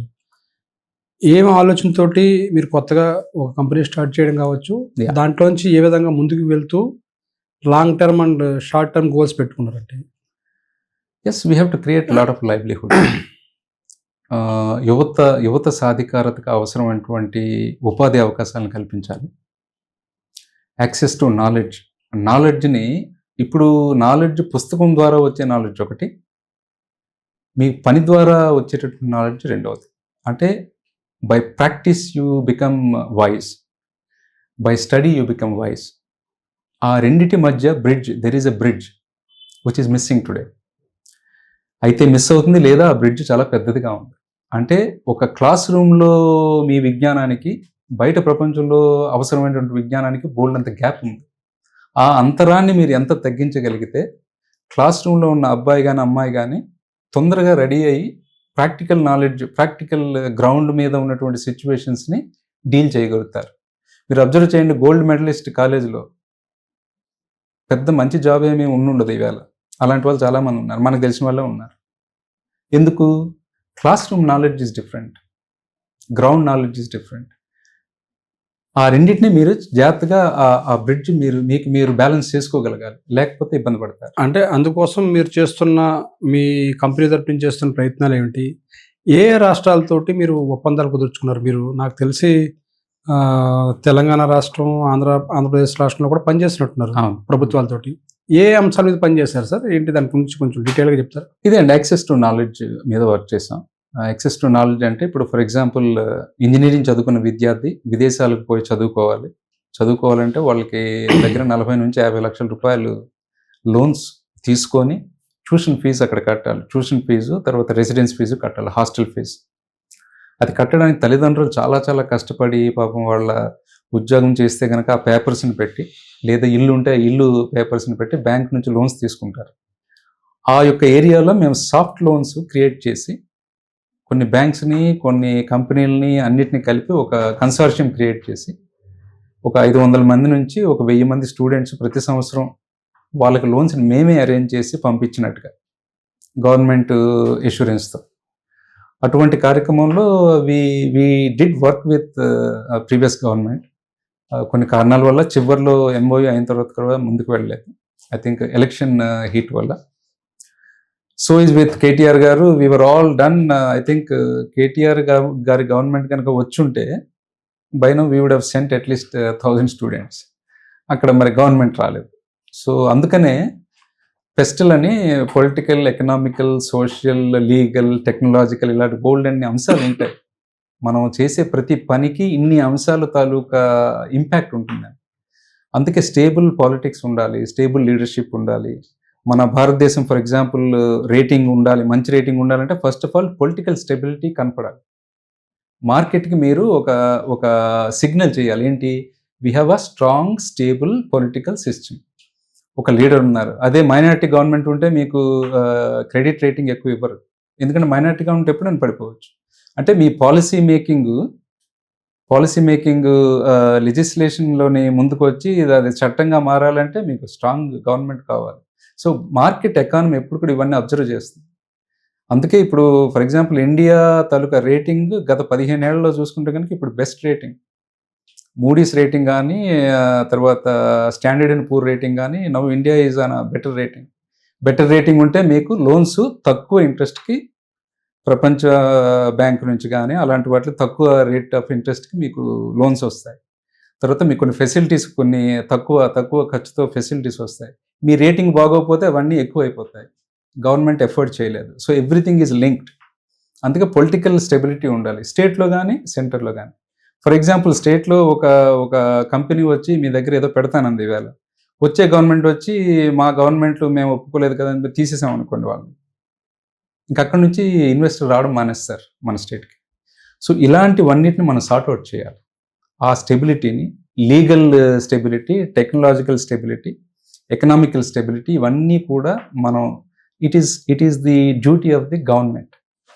గోవా ప్రభుత్వంతో కూడా ఎంఓయూ ఏదో కుదుర్చుకున్నట్టున్నారు సార్. గోవా ప్రభుత్వంతో నేను ఐఎమ్ ఇన్నోవేషన్ అడ్వైజర్ అండి. గత 4 ఏళ్ళుగా అక్కడ doctor Pramod Sawant chief minister గారితో వర్క్ చేస్తున్నాను. So we help again same యంగ్స్టర్స్కి హెల్ప్ చేస్తాము. తర్వాత కొత్తగా కంపెనీలు పెట్టి స్టార్టప్స్కి హెల్ప్ చేస్తాం. పేటెంటింగ్లోని, తర్వాత వాళ్ళకి ఇన్వెస్ట్మెంట్ కావాలంటే హ్యాండ్ హోల్డింగ్ చేస్తాం. కొత్త స్టార్టప్స్కి చోజన్ స్టార్టప్స్ కొన్ని ఉంటాయి, వాళ్ళకి మనం సహాయం ఇవ్వాలి. సో గవర్నమెంట్ ద్వారా వాళ్ళకి ఏవేవి సహాయాలు అందించవచ్చు, ఆయా కార్యక్రమాలు ఇన్నోవేషన్ కౌన్సిల్ ద్వారా మేము చేపడుతున్నాం. అదేవిధంగా మీరు జనసేనకు కూడా పనిచేసినట్టున్నారు సార్. 2019 ముందు, ఎలక్షన్స్ ముందు పనిచేసినట్టున్నారు. పవన్ కళ్యాణ్ గారితో పరిచయం ఎలా ఏర్పడింది, అసలు ఆయనతో ప్రయాణం ఎలా సాగింది సార్? అది కాకతాళీయంగా, ఐ థింక్ కోఇన్సిడెంటల్గా ఏదో ఫ్లైట్ జర్నీలో జరిగింది పరిచయం. ఎలా sir? We're in the same లేన్లో ఉండడం.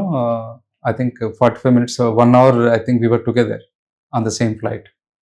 ఇక్కడ నుంచి నేను దుబాయ్ వెళ్తున్నాను, ఆయన ఇక్కడ నుంచి హైదరాబాద్ వస్తున్నారు. ఆ టైంలో ఫ్లైట్ హైదరాబాద్ వరకు వెళ్ళి హైదరాబాద్లో ఒక అరగంట ఆగి మళ్ళీ అక్కడి నుంచి దుబాయ్ వెళ్ళిపోతున్నారు. ఆ ఫ్లైట్లో కళ్యాణ్ గారు, నాదెండ్ల మనోహర్ గారు వీళ్ళంతా ఉన్నారు. I think I was reading some book called denial అనే ఒక పుస్తకం నేను చదువుతున్నాను. ఐ థింక్ అతనికి బుక్ నాలెడ్జ్ ఉందన్న విషయం ఆ వేళ నాకు ప్రత్యక్షంగా నేను ఎక్స్పీరియన్స్ చేశాను. Then we talked about. అంటే మీరు పుస్తకం చదువుతుంటే ఆయన మీతో మాట్లాడారా సార్? ఎలాగ అసలు? అలాగే జరిగిందండి.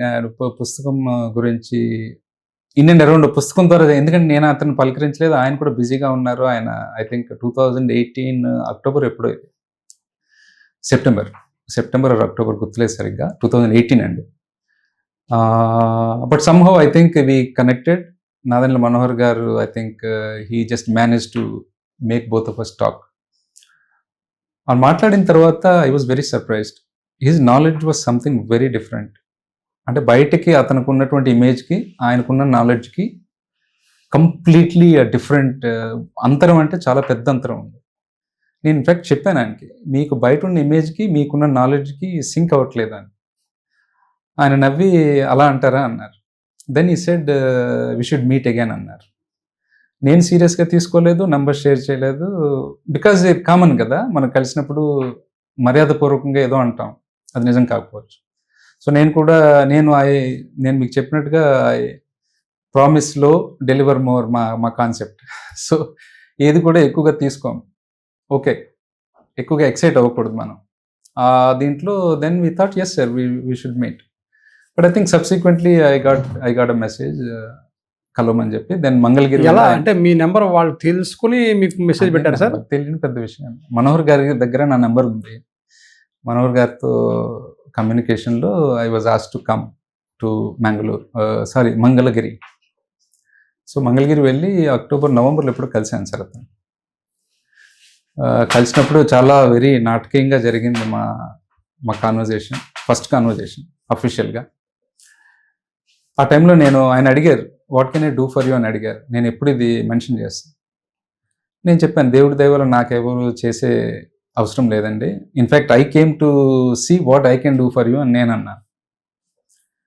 అప్పుడు అన్నప్పుడు దెన్ ఐ టోల్డ్ హిమ్, మీరు 2 పెద్ద ఎస్టాబ్లిష్మెంట్స్తో పోరాడుతున్నారు, యువతల జగన్ గారు, యువతల చంద్రబాబు నాయుడు గారు. 2 కూడా very established, very strong, already proven. 2014లోనే జగన్ గారికి I think he has got about 57 MLAs. 67. It's massive. 67 అంటే అది ఎంత పెద్దది కదా. సో చెప్తే అలా ఉంది కాబట్టి maybe we will see if we can raise some fund for you అని చెప్పాను. Very surprising, he took a moment and then he said no, I don't need money అని చెప్పారు. I was surprised. What is he saying? You don't need money but I want your mind అన్నారు.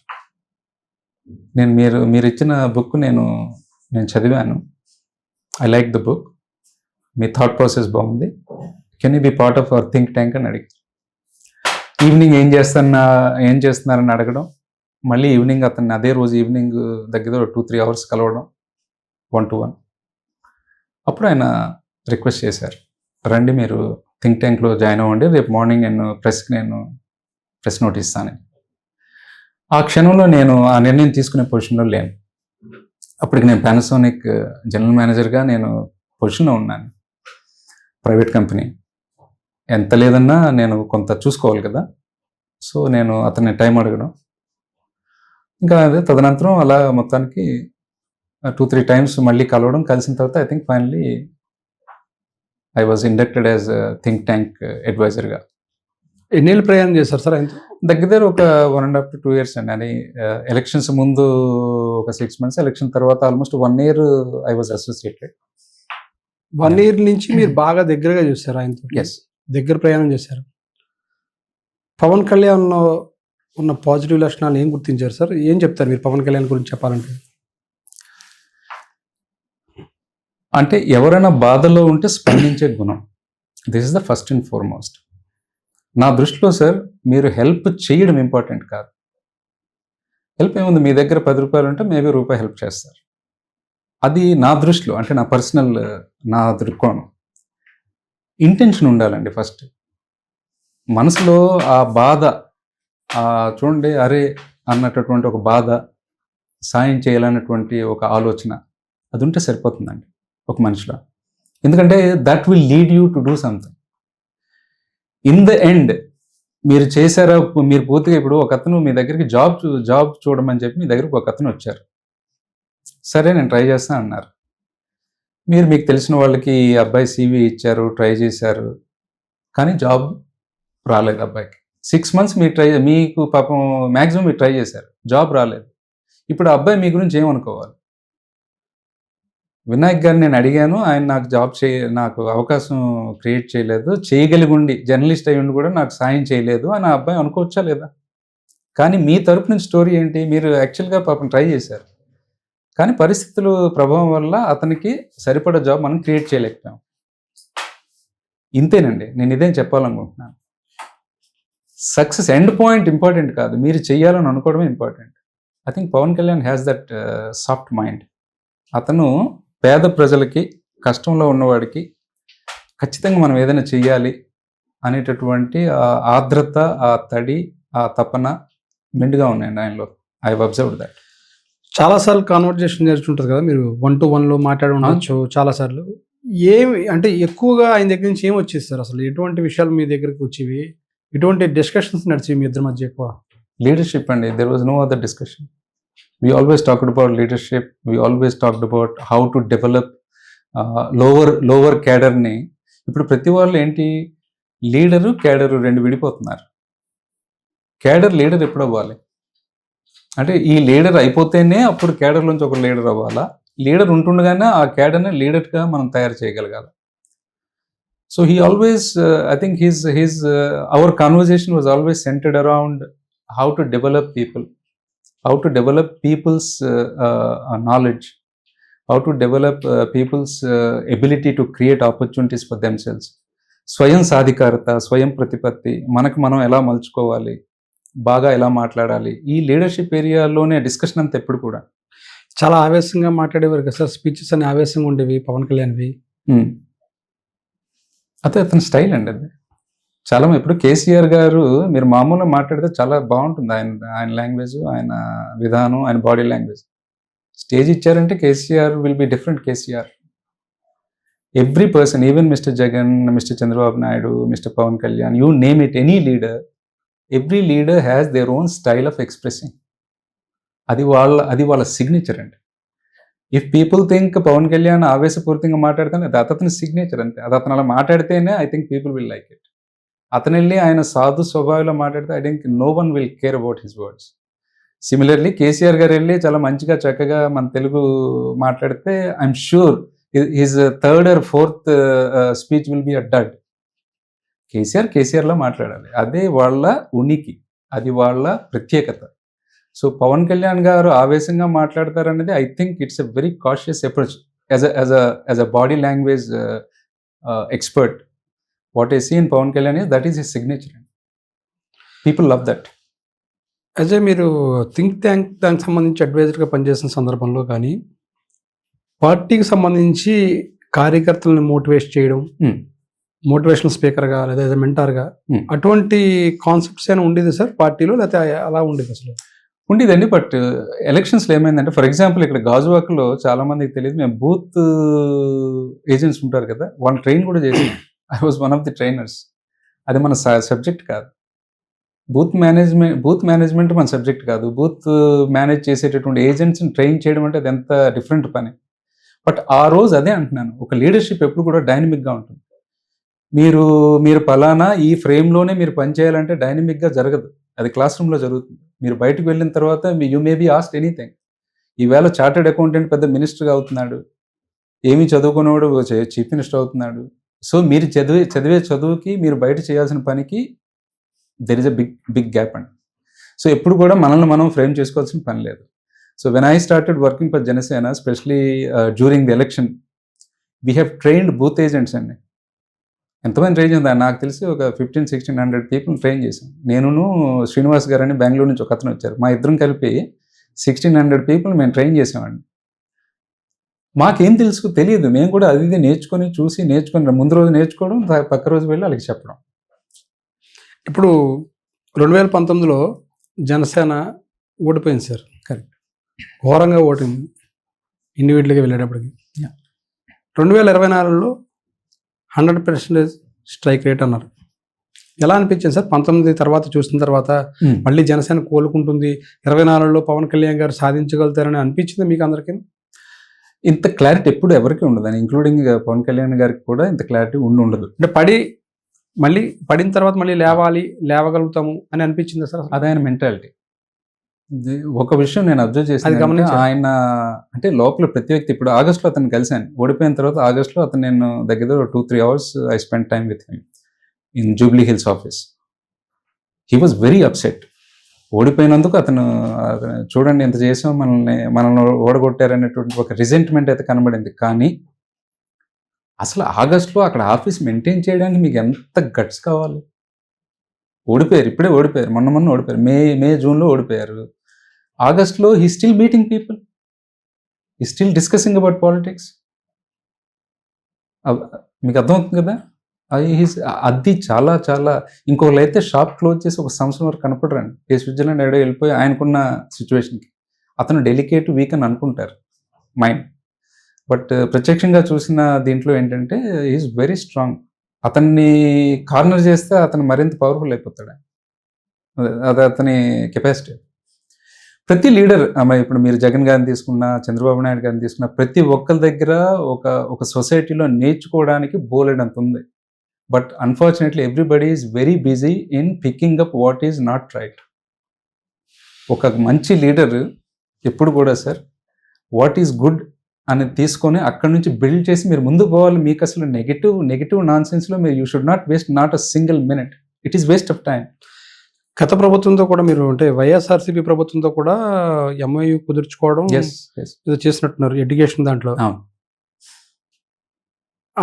ముఖ్యమంత్రిగా అప్పుడు అంటే 2019 నుంచి 24 వరకు YS Jaganmohan Reddy గారికి సంబంధించినంత వరకు ఆయన ఐడియాలజీస్ కానీ, ఎడ్యుకేషన్ అండ్ హెల్త్ మీద పెట్టిన కాన్సన్ట్రేషన్ కానీ ఎలా అనిపించాయి సార్ మీకు? ఆయన ఒక క్వాలిటీస్ కానీ, లీడర్షిప్ క్వాలిటీస్ కానీ అలా చూస్తే ఎడ్యుకేషన్ సైడ్ ఐ థింక్ అతను చేయాలనుకోవడం, స్కూల్స్ని రీమోడల్ చేయడం. School is the most precious thing in the whole society అండి. నేను నిన్న ఒక 4 రోజుల క్రితం రాజాం వెళ్ళడం, అక్కడ మా వాళ్ళ ఎవరో ఇంట్లో చిన్న ఫంక్షన్ అయితే అక్కడికి వెళ్ళాను. ఆ పక్కనే జిల్లా పరిషత్ ఉన్నత పాఠశాల కనబడింది. ఐ వాజ్ సో థ్రిల్డ్ అండి. ఎందుకంటే అక్కడ నేను 6వ తరగతి చదివాను. 6వ తరగతి చదివినప్పుడు చిన్న పాక, గోనె సంచి ముక్క పట్టుకెళ్ళి కింద కూర్చునే వాళ్ళం, నాకు గుర్తుంది. ఇప్పుడు అది పెద్ద పక్కా బిల్డింగ్, మంచి స్కూలు, వాతావరణం అంతా చాలా బాగుంది. స్కూల్ మిమ్మల్ని షేప్ చేస్తుంది. ఒక చిన్నపిల్లవాడి తాలూకా ఆలోచన విధానాన్ని షేప్ చేసేది ఎక్కడండి? స్కూల్లో.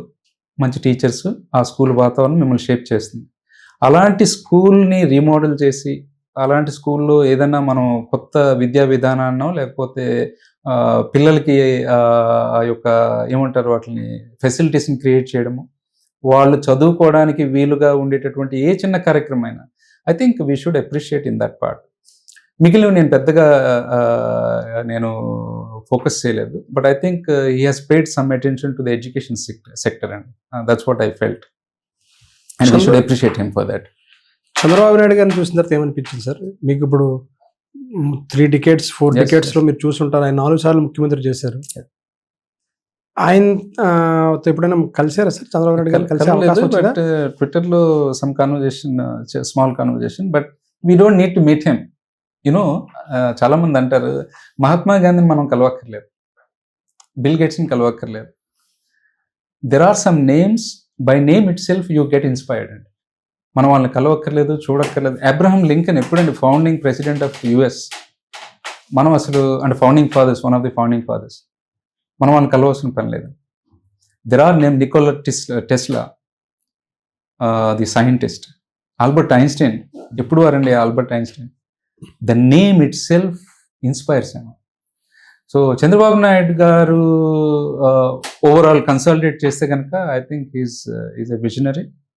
He knows how to create wealth and he is always 20 years ahead and అది అతనికి ప్లస్ మైనస్ కూడా. మీకు ఎక్కువ ఆలోచన ఉండడం కూడా ఒకసారి మీకు నెగిటివ్ అయిపోతుంది. ఆయన ఫస్ట్ టైం సీఎం అయిన తర్వాత సెకండ్ టైం మళ్ళీ రావడానికి కష్టపడ్డారు. ఎందుకంటే because he was talking 2020 vision 2020. ఆ టైంలో ఓడిపోయారు ఆయన. పీపుల్ ఆర్ నాట్ విల్, ఎందుకంటే మనం సొసైటీ ఈస్ కండిషన్డ్. 2004 సమయంలో పీపుల్ ఆర్ కండిషన్ అండి. మన సొసైటీలో పీపుల్ ఆర్ కండిషన్. ఇది జరిగిందా, దాన్ని కంప్లైంట్ కూడా చేయాలనుకోకపోవడం అనేది మన నిరాసక్తత కాదు. We have been trained not to think like that. ఈ సొసైటీ ఇది ఇంతేలే, మనం కంప్లైంట్ చేసినా ఇదేమీ జరగదు. నిజం, అది నిజమే కదా. మన భారతదేశంలో కేసు పెండెన్సీ ఎంత ఉందండి? 50 million కేసు పెండెన్సీ ఉందండి. అంటే ఇది అసలు విచిత్రం ఏంటంటే ఈ రోజు న్యాయ వ్యవస్థ అన్ని కేసులు పెండింగ్, అవి ఎప్పటికి తీరుతాయి? I have my own case, 10 years నుంచి ఏమీ జరగలేదు. I'm sure each one of us will have some experience with the legal system. What I'm saying is మీరు హెడ్ ఆఫ్ ది టైమ్స్ ఆలోచిస్తే కొంత ఇబ్బంది కూడా పడాలి. ఐ థింక్ చంద్రబాబు నాయుడు గారు is one of the examples for that. But otherwise as an administrator I think is the right person. KTR తోటి పరిచయం ఉంది సార్ పర్సనల్ గా? దగ్గర నుంచి చూసుంటారుగా మీరు ఐటీ మినిస్టర్ గా. ఎలా అనిపించింది సార్ ఆయన యొక్క? ఎక్సలెంట్ అండి. Is a dynamic guy, is very brilliant. He doesn't take time, he doesn't mince words. Immediate గా అతను డెసిషన్ తీసుకోగలరు. డెసిషన్ మేకింగ్ చాలా important sir. Speed is the leadership.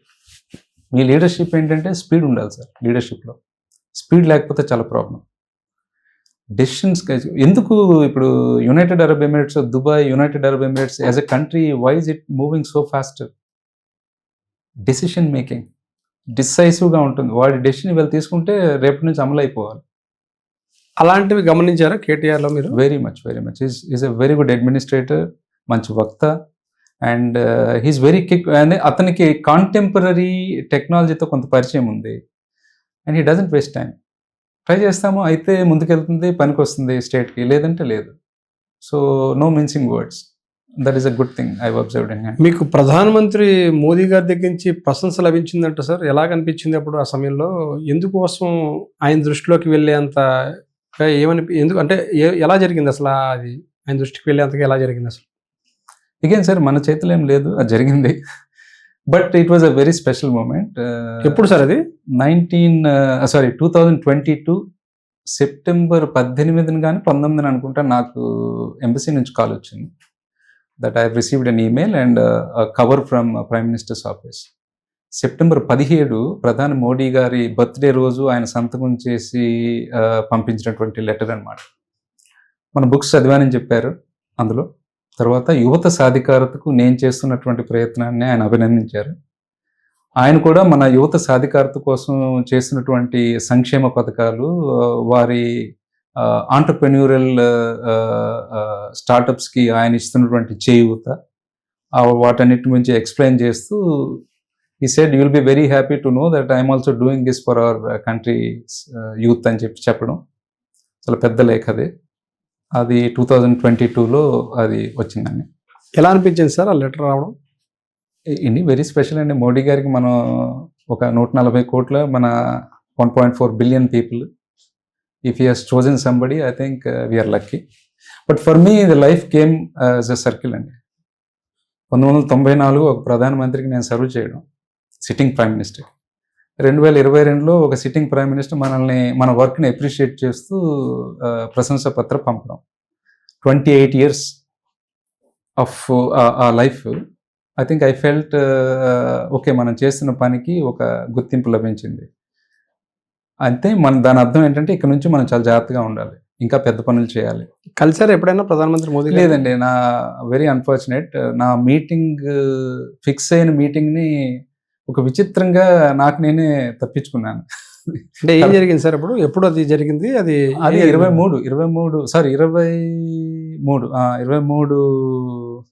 23 కానీ 24 కానీ హీ వాజ్ ఇన్ యుఏఈ వచ్చారు.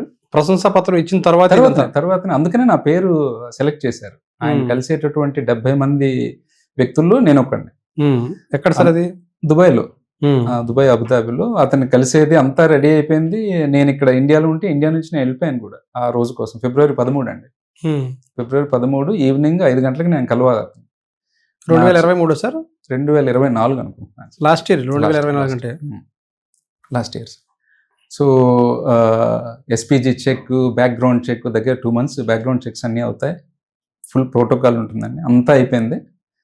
అక్కడ నేను అక్కడికి స్టేడియం కూడా వెళ్ళిపోయానండి. స్టేడియంకి వెళ్ళిపోయిన తర్వాత కమ్యూనికేషన్ మనం అర్థం చేసుకోవడంలో మనకు ప్రాబ్లం ఉంటే ఎంత దారుణం జరుగుతుందంటే ఇది ఒక చిన్న ఉదాహరణ. అక్కడున్న ఒక పెద్ద మనిషి, శ్రీధర్, మన యు కమ్ బ్యాక్ హియర్ అని ఒక ఏరియాని చూపించి, ఈ ఏరియాకి నువ్వు 4:30కి వచ్చేయను సార్. ఎందుకు సార్ అని అడిగాను. ఎందుకంటే అప్పటికి నాకు ఇంకా క్లారిటీ లేదు. మోడీ గారిని కలవడం ఏంటి, అదంతా చాలా హడావుడి జరుగుతుంది. అది ఫుడ్ అండ్ బెవరేజ్ ఏరియా, నువ్వు అక్కడికి వచ్చిన తర్వాత యూ విల్ బి బ్రీఫ్ అన్న. నా మైండ్లో ఫుడ్ అండ్ బెవరేజ్ అనగా, నేను ఒకప్పుడు వెయిటర్గా పనిచేశాను కదా, నా మైండ్లో ఏంటి ఫుడ్ అండ్ బెవరేజ్ అంటే, ఓకే ఇక్కడికి వచ్చినందుకు మనకి ఏదో ఆహార పానీయ సదుపాయాలు ఏవో కలిగించారు, 4:30కి వచ్చి తినాలి. నా మైండ్లో తినడం మీద అసలు కాన్సన్ట్రేషన్ లేదు ఆ క్షణంలో. I was so excited. Modi గారిని కలవబోతున్నాను అనేటటువంటి ఒక ఉద్వేగం నన్ను ఆవరించి నన్ను ఒక స్పృహలో లేని మనిషి కింద తయారు చేసేసి వెళ్ళాను. సెంటర్ ఆఫ్ ది హాల్కి వెళ్తే అక్కడ I will share the photos later.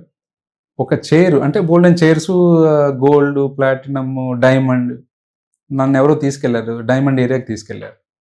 నా పేరు మీద శ్రీధర్ బెవరా అని ఒక సీట్. నేను ఆ మైకంలోకి వెళ్ళిపోయాను. అంతే, ఆ సీట్ మీద కూర్చుండిపోయి ఇంకా కదలట్లేదు నేను. సడన్గా 5:30 ప్రాంతంలో నా డౌట్ వచ్చింది. అసలు ఏంటి, ఎప్పుడు కలుస్తున్నాము? ఆయనేమో రమ్మన్నారు, అక్కడికి రమ్మన్నారు, అసలు ఎక్కడ కలుస్తున్నాం మోడీ గారిని? ఈలోగా మెసేజెస్ వచ్చాయి, అక్కడ లోకల్ ప్రెసిడెంట్ గారును మోదీ గారు వచ్చేస్తున్నారని. అయిపోయింది, ఆయన వచ్చి, నేను ఫస్టే ఉన్నాను. ప్రసంగం అయిపోయింది మోదీ గారిది. ప్రసంగం అయిన తర్వాత 7:30కి ఎంతకో ఆయన నాకు గేట్ దగ్గర, సెక్యూరిటీ గేట్ దగ్గర కనబడిన ఆయన వచ్చారు. శ్రీధర్, వేర్ వర్ యూ అని అడిగారు. ఇక్కడే ఉన్నాను సార్ అని. నీకు చెప్పాను కదా 4:30కి అక్కడికి రమ్మని చెప్పి F&B ఏరియా కన్నా. లేదు సార్, నాకు ఆకలి అనిపించలేదు, అందుకే నేను రాలేదండి. నీకు ఆకలి అనిపించడం ఏంటి? నీకు ఎవరు ఫుడ్ గురించి ఎవరు రమ్మన్నారు? అక్కడే కదా ప్రధానమంత్రి గారు enclosure, all the 70 members have met them there, met prime minister there అని. Then I understood it was my assumption అనేది సార్, మీకు ఎంత క్లారిటీ కావాలంటే అన్నిసార్లు అడిగి క్లారిటీ తెచ్చుకోవాలి ఒక విషయం మీద. మీరు అజ్యూమ్ చేశారా, మీరు ఫెయిల్ అయిపోయారని లెక్క. అక్కడ అజంప్షన్ ఏంటి? ఫుడ్ సర్వ్ చేస్తారు, అందుకు నన్ను రమ్మంటున్నారు. I said deep inside my mind, I said no, I don't care about food. నాకు ఫుడ్ వద్దు అనుకున్నా మైండ్లో. మోదీ గారిని కలిసే మూమెంట్లో ఉన్నాను నేను, దానికి రెడీగా ఉన్నా. నేను ఈ బుక్ ఎలా ఇవ్వాలి ఏంటని నా మైండ్లో బోల్డెన్ని స్కీమ్స్ వేసుకుంటున్నాను. బట్ ఆ రోజు గనక ఆ ఒక్క క్షణం వెనక్కి తిరిగి, ఎందుకు సార్ అక్కడికి నేను రావాలి, ఎందుకు 4:30కి ఏంటి అని అడిగి ఉంటే, ఆయన నెక్స్ట్ మాట అది చెప్పిన అక్కడే ఎన్క్లోజర్ ఫోటో కంటే నేను 4:30 కాదు 3:30కి వెళ్ళిపోయేవాడిని. Only because I assumed. Communication మీరు ఎంత బాగా చేసినా assumption will kill the whole communication. Your experience will be killed because of the assumption. మొత్తాన్ని కలుసుకోలేకపోయారు. లేదు, అంటే ప్రైమ్ మినిస్టర్తో అపాయింట్మెంట్ దొరికి కలవలేని ప్రాబ్లం నేను ఒక్కడే అనుకుంటాను. ఇంకెవడు అలా మిస్ అయ్యి ఉండే అవకాశమే లేదు కదా. ప్రత్యేకించి నేను అక్కడ ఉండి అదే ప్రాంతంలో ఉండి కూడా మిస్ అయ్యాను. But that is a great experience అండి for me. Of course I will meet him. దేవుడు దయ తెలిస్తే will meet him again. Meeting కంటే కూడా ఆయన ఆల్రెడీ మనల్ని గుర్తిస్తూ ఏదో రాసి పంపించారు. That itself is a framed thing. But what I'm saying is assumption in communication is a killer. నేను అప్పటిదాకా ఆ క్షణం దాకా నేను ఏమనుకునేవాడిని అంటే చాలా గొప్పగా ఫీల్ అయ్యేవాడిని. నా కమ్యూనికేషన్ చాలా బాగుంటుంది అని ఫీల్ అయ్యేవాడిని. ఆ రోజు నాకు తెలిసింది ఏంటంటే నా కమ్యూనికేషన్ వర్స్ట్ అని అర్థమైంది.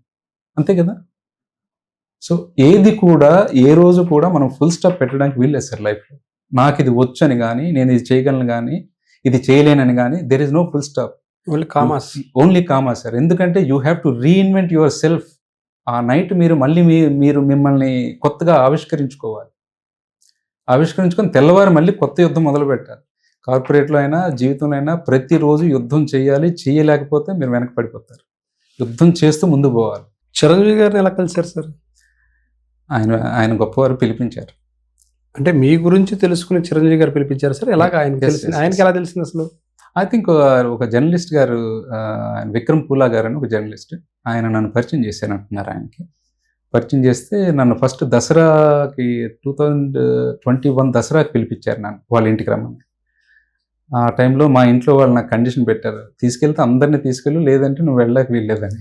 సో అప్పుడు వెళ్ళలేకపోయాం. బట్ అదే టైంలో ఆయనకి ఏదో చేతికి గాయం మీద అయింది చిరంజీవి గారు. సో అలా క్యాన్సిల్ అయింది. But I think subsequent month ఎప్పుడు కలిసినట్టు, నవంబర్లో కలిసినట్టు. ఎలాంటి అనుభవం సార్ చిరంజీవి గారిని కలవడం? అది ఎక్సలెంట్ అండి. అసలు చిరంజీవి ఎందుకు పెద్దవాళ్ళు అయ్యారంటే ఆయన కేవలం టాలెంట్తో పెద్దవాళ్ళు అయిపోలేదు, ఆయన బాడీ లాంగ్వేజ్ అండి. నేను జనరల్గా ఎంత పెద్దవాళ్ళని కలిసినప్పుడు కూడా మనం ఏదో లోపలికి వెళ్తే ఆయన ఏదో సోఫాలో కూర్చోవడం, రండి పిలవడం, అది కదా common.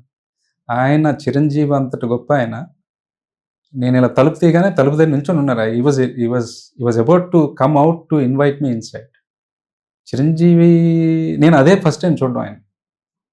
I never seen him. ఫిజికల్గా నేను కలవలేదు. ఆయన సినిమాలు చూసుకుంటారు చాలా సినిమాలు చూశాను. I loved his movies. I'm probably Chiranjeevi. I was biggest fan after NTR, senior NTR. If there is anybody who I loved, that was Chiranjeevi, for whatever reasons. అలాంటి వ్యక్తి నా ముందు అలా నిల్చొని రండి అని నన్ను లోపల తీసుకెళ్ళి ఆయన చేత్తో కాఫీ కలిపించి సుమారు 2 గంటలు ఎంతో మనం లీడర్షిప్ అని, మేనేజ్మెంట్ అని, ఆయన కొత్త విషయాలు ఒక స్టూడెంట్లా వినడం. ఆయన అంత గొప్ప బాడీ లాంగ్వేజ్, అంత గొప్ప వినయం, విధేయత, ఒక సంస్కారం ఉట్టిపోయినటువంటి ఒక మూర్తి అతను. అదే అంటున్నాను సార్ నేను. మనం ఒక వ్యక్తిని మనం డిఫైన్ చేయకూడదు, రైట్ టు రాంగ్ అని డిఫైన్ చేయకూడదు సార్. గొప్పతనం ఏమనుంటే ఆ గొప్పతనం గురించి మాట్లాడుకొని మనం పక్కకి వెళ్ళిపోవాలి. మీకు బాగా ఇష్టం చిరంజీవి అంటే? ఎందుకంటే సినిమాలు కూడా I loved him sir. I loved him so much. ఆయన సినిమాలు ఏం చూస్తుంటారు మీరు మామూలుగా? ఒక ఉదాహరణ మీకు గుర్తున్న బాగా ఇప్పుడు మైండ్లో ఉండిపోయిన సినిమాలు ఏమున్నాయి సార్ ఆయన సినిమాలు? అప్పట్లో 80s, 90s చాలా కష్టపడి, అంటే ఇప్పుడు సినిమాల్లో చూపించినట్టుగా ఒక అభిమాని చూసేటంత కష్టపడి చూసిన cinema Jagadeka Veerudu Athiloka. I remember the day even today. వర్షం వైజాగ్లోనే, వర్షం పెద్ద తుఫాన్లో వెళ్ళి చూసాం ఆ సినిమాని. ఐ థింక్ సాయి గారు knows that day was terrible day. ఎందుకంటే బోల్డంత వర్షం, తుఫాను. అప్పుడు మేము ఇంకా ఏదో ఆటో మీద అక్కడ ఇక్కడ మే నెల అనుకుంటుంది. But yes, why I like him is not because his cinematic experience. I like him because as a person he conducts himself as a very humble person. అంటే మీరు అంత ఇష్టమైన వ్యక్తిని చిరంజీవి పిలిచారు అనుకున్నప్పుడు ఇటువంటి ఇమేజ్ అయింది సార్ మైండ్లో? మీరు చిరంజీవి గారు నన్ను పిలిచారు అనగానే ఐ ఫెల్ట్ హ్యాపీ సార్. ఎందుకంటే నేను ఎప్పుడు ఎక్స్పెక్ట్ చేయలేదు చిరంజీవి గారు పిలుస్తారని. ఎలా ఎక్స్పెక్ట్ చేస్తాను? కానీ ఆయన సంస్కారం ఏంటంటే మన తెలుగువాడు, he is doing very good, is an entrepreneur, is an author. Modi గారు ఇంకా అప్పటికి ఇంకా లేదు, అది 21 కదా. అప్పటికి శశి తరూరు వీళ్ళందరూ మన వర్క్ని, కిరణ్ బేదీ గారు వీళ్ళందరూ రికగ్నైజ్ చేయడం అంతా మరి అతనికి ఈ జర్నలిస్ట్ గారు చెప్పుంటారు.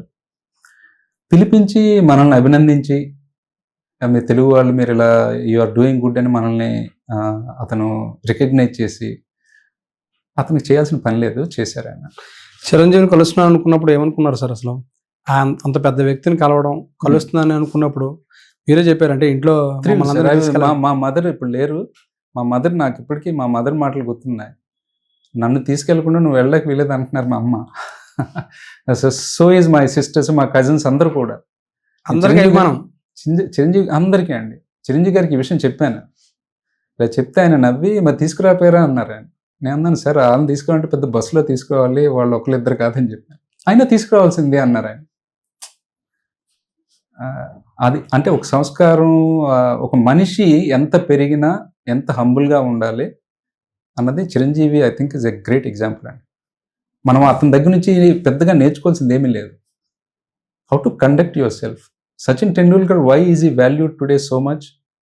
అతను ఉచ్చ దశలోకి వెళ్తున్నప్పుడు కూడా అతని బాడీ లాంగ్వేజ్లో చేంజ్ లేదు, ఎక్కడ గర్వం ప్రదర్శన లేదు, ఎప్పుడు హార్డ్ వర్క్ నమ్ముకొని ప్రతి మ్యాచ్కి, మళ్ళీ చెప్పాను కదా ఏ రోజు యుద్ధం ఆ రోజుదే, ప్రతి మ్యాచ్ ముందు 2 గంటలు ప్రాక్టీస్ చేస్తాడు ఆయన ఒక్కడే. ఎవ్వరు ఉండరు. పిచ్ మీద సైడ్ వెళ్ళి బౌలర్ వస్తున్నట్టు ఊహించుకొని మొత్తం అంత ఫోకస్డ్గా ఉంటుంది ఆయన అప్రోచ్. ఎక్కడ గర్వం ఇసుమంత కూడా మీకు కనబడదు ఆ మాటల్లోని. ఎక్కడ మీకు అసలు ఒక్క బయట కూడా మీకు దొరకదు. సచిన్ టెండూల్కర్ గర్వంగా మాట్లాడిన బయట మీకు దొరకదు, కోపంతో మాట్లాడిన బయట మీకు చిరంజీవితో ఏమైనా దొరుకుతుందేమో, మేబీ ఇన్ పాలిటిక్స్ ఆ చిరాకులో ఏమైనా 1-2 మాటలు దొరిలేమో కానీ. But as a person I think Chiranjeevi's greatness is how he has conducted his own whole career అండి. ఎవరెవరో డామినేట్ చేసిన ఈ ఫీల్డ్ని చిరంజీవి గారు ఎంత చక్కగా అతనికి అనువుగా మలుచుకొని అంత పెద్ద సూపర్ స్టార్ అయ్యి ఇంత పెద్ద సామ్రాజ్యాన్ని నిర్మించి, మీకు ద మోస్ట్ ఇన్సైట్ఫుల్ థింగ్ మీకు చెప్తాను వినాయక్ గారు. మీ గురించి మీరు ఎంత సెల్ఫిష్గా ఉండాలంటే ప్రపంచం నివ్వెరపోయేటంత సెల్ఫిష్గా మీ గురించి మీరు ఉండాలండి.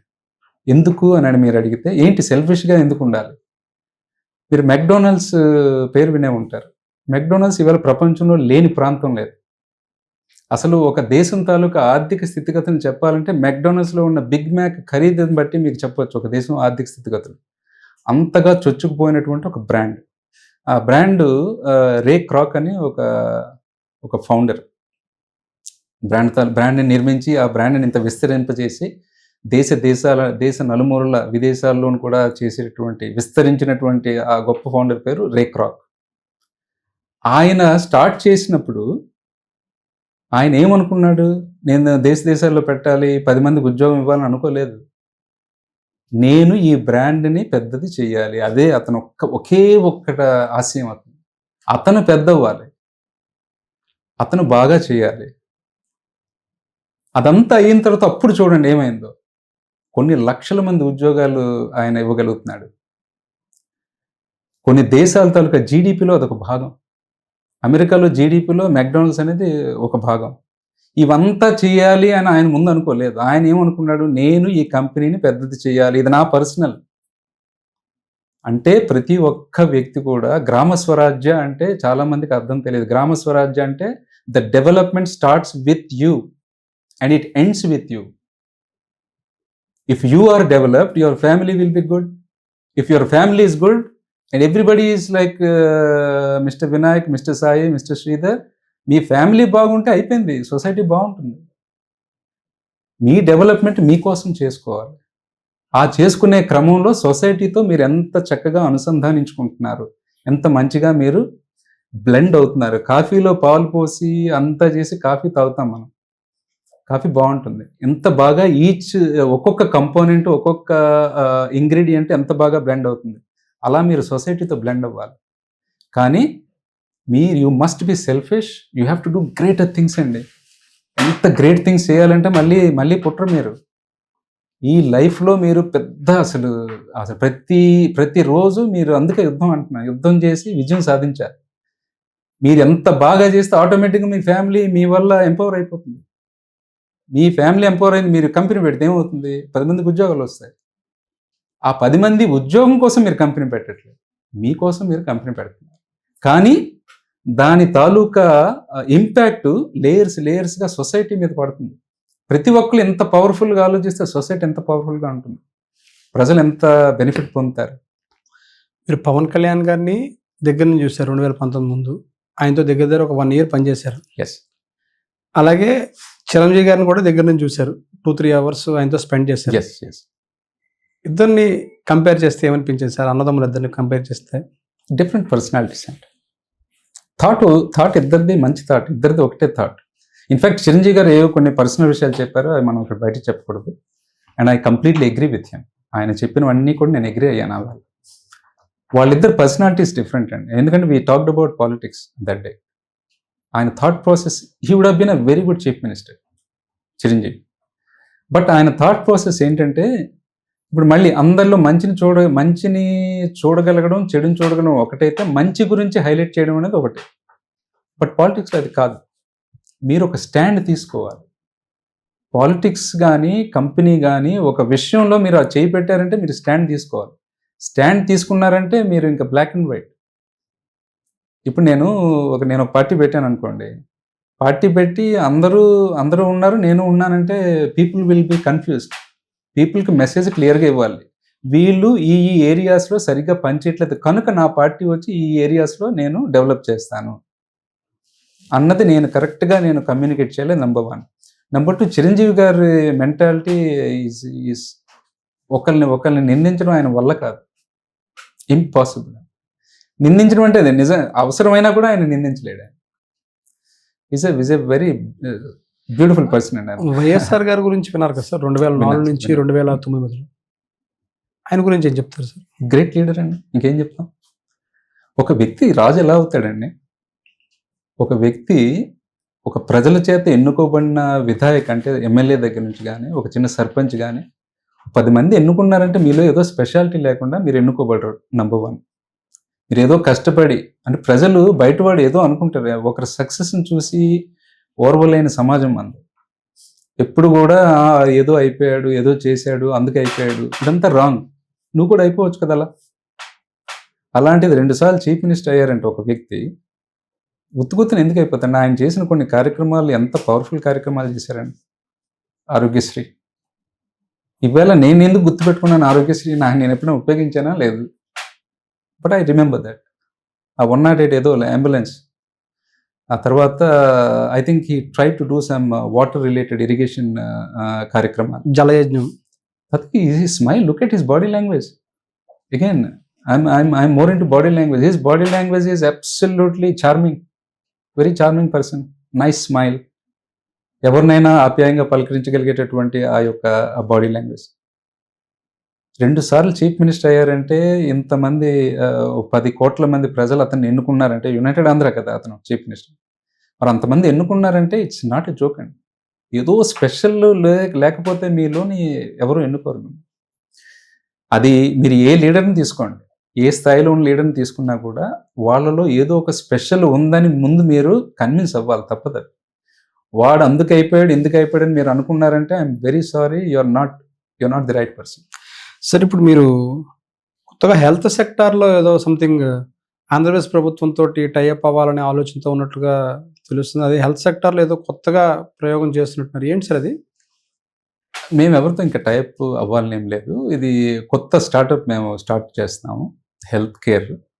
ఈవేళ డాక్టర్కి పేషెంట్కి మధ్యలో ఎంగేజ్మెంట్ సరిగ్గా లేదండి, ఫర్ వాట్ ఎవర్ రీజన్స్. ఫైనల్గా doctor is the ultimate person who will decide about your treatment. ఈవేళ డాక్టర్కి గనక మనం పేషెంట్ గురించిన అవగాహన మనం ఎక్కువగా ఇవ్వగలిగితే, I think doctor will be in a position to do a right treatment. దానికి సంబంధించినటువంటి ఒక టెక్నాలజీ బేసిస్, ఒక సిస్టమ్ని, ఒక సాఫ్ట్వేర్ని మేము రూపొందిస్తున్నాం ప్రస్తుతం. ఏంటి సార్ అది?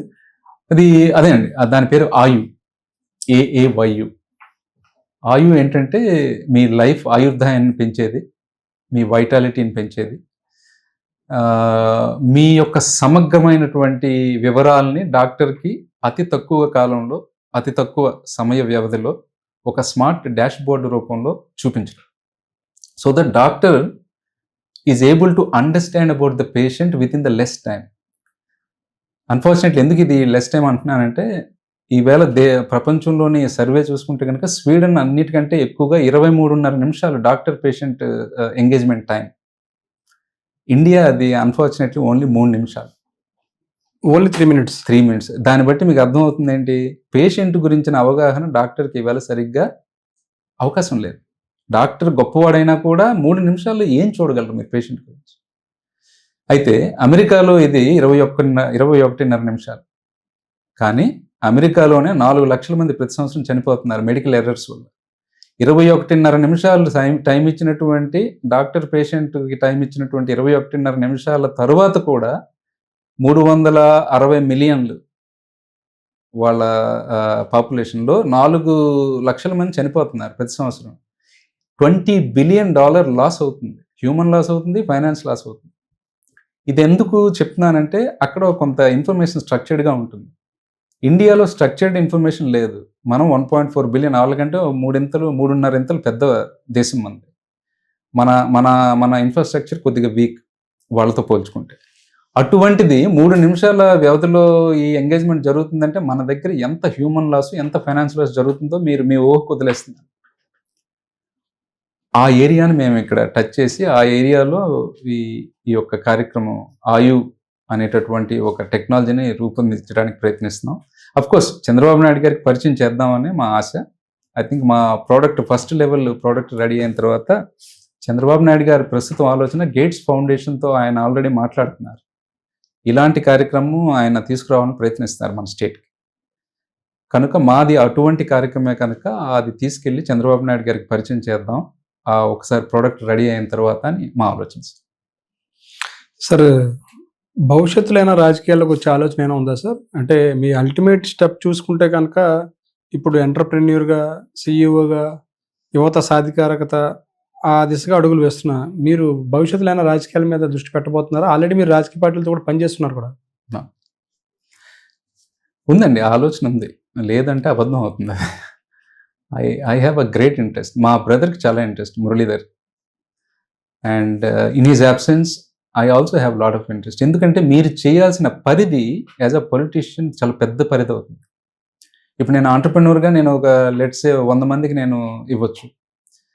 ధీరుభాయ్, మన అంబానీ లాంటి ఆయన మహా అయితే 2 లక్షల మందికి ఆయన ఉద్యోగాలు ఇవ్వచ్చు.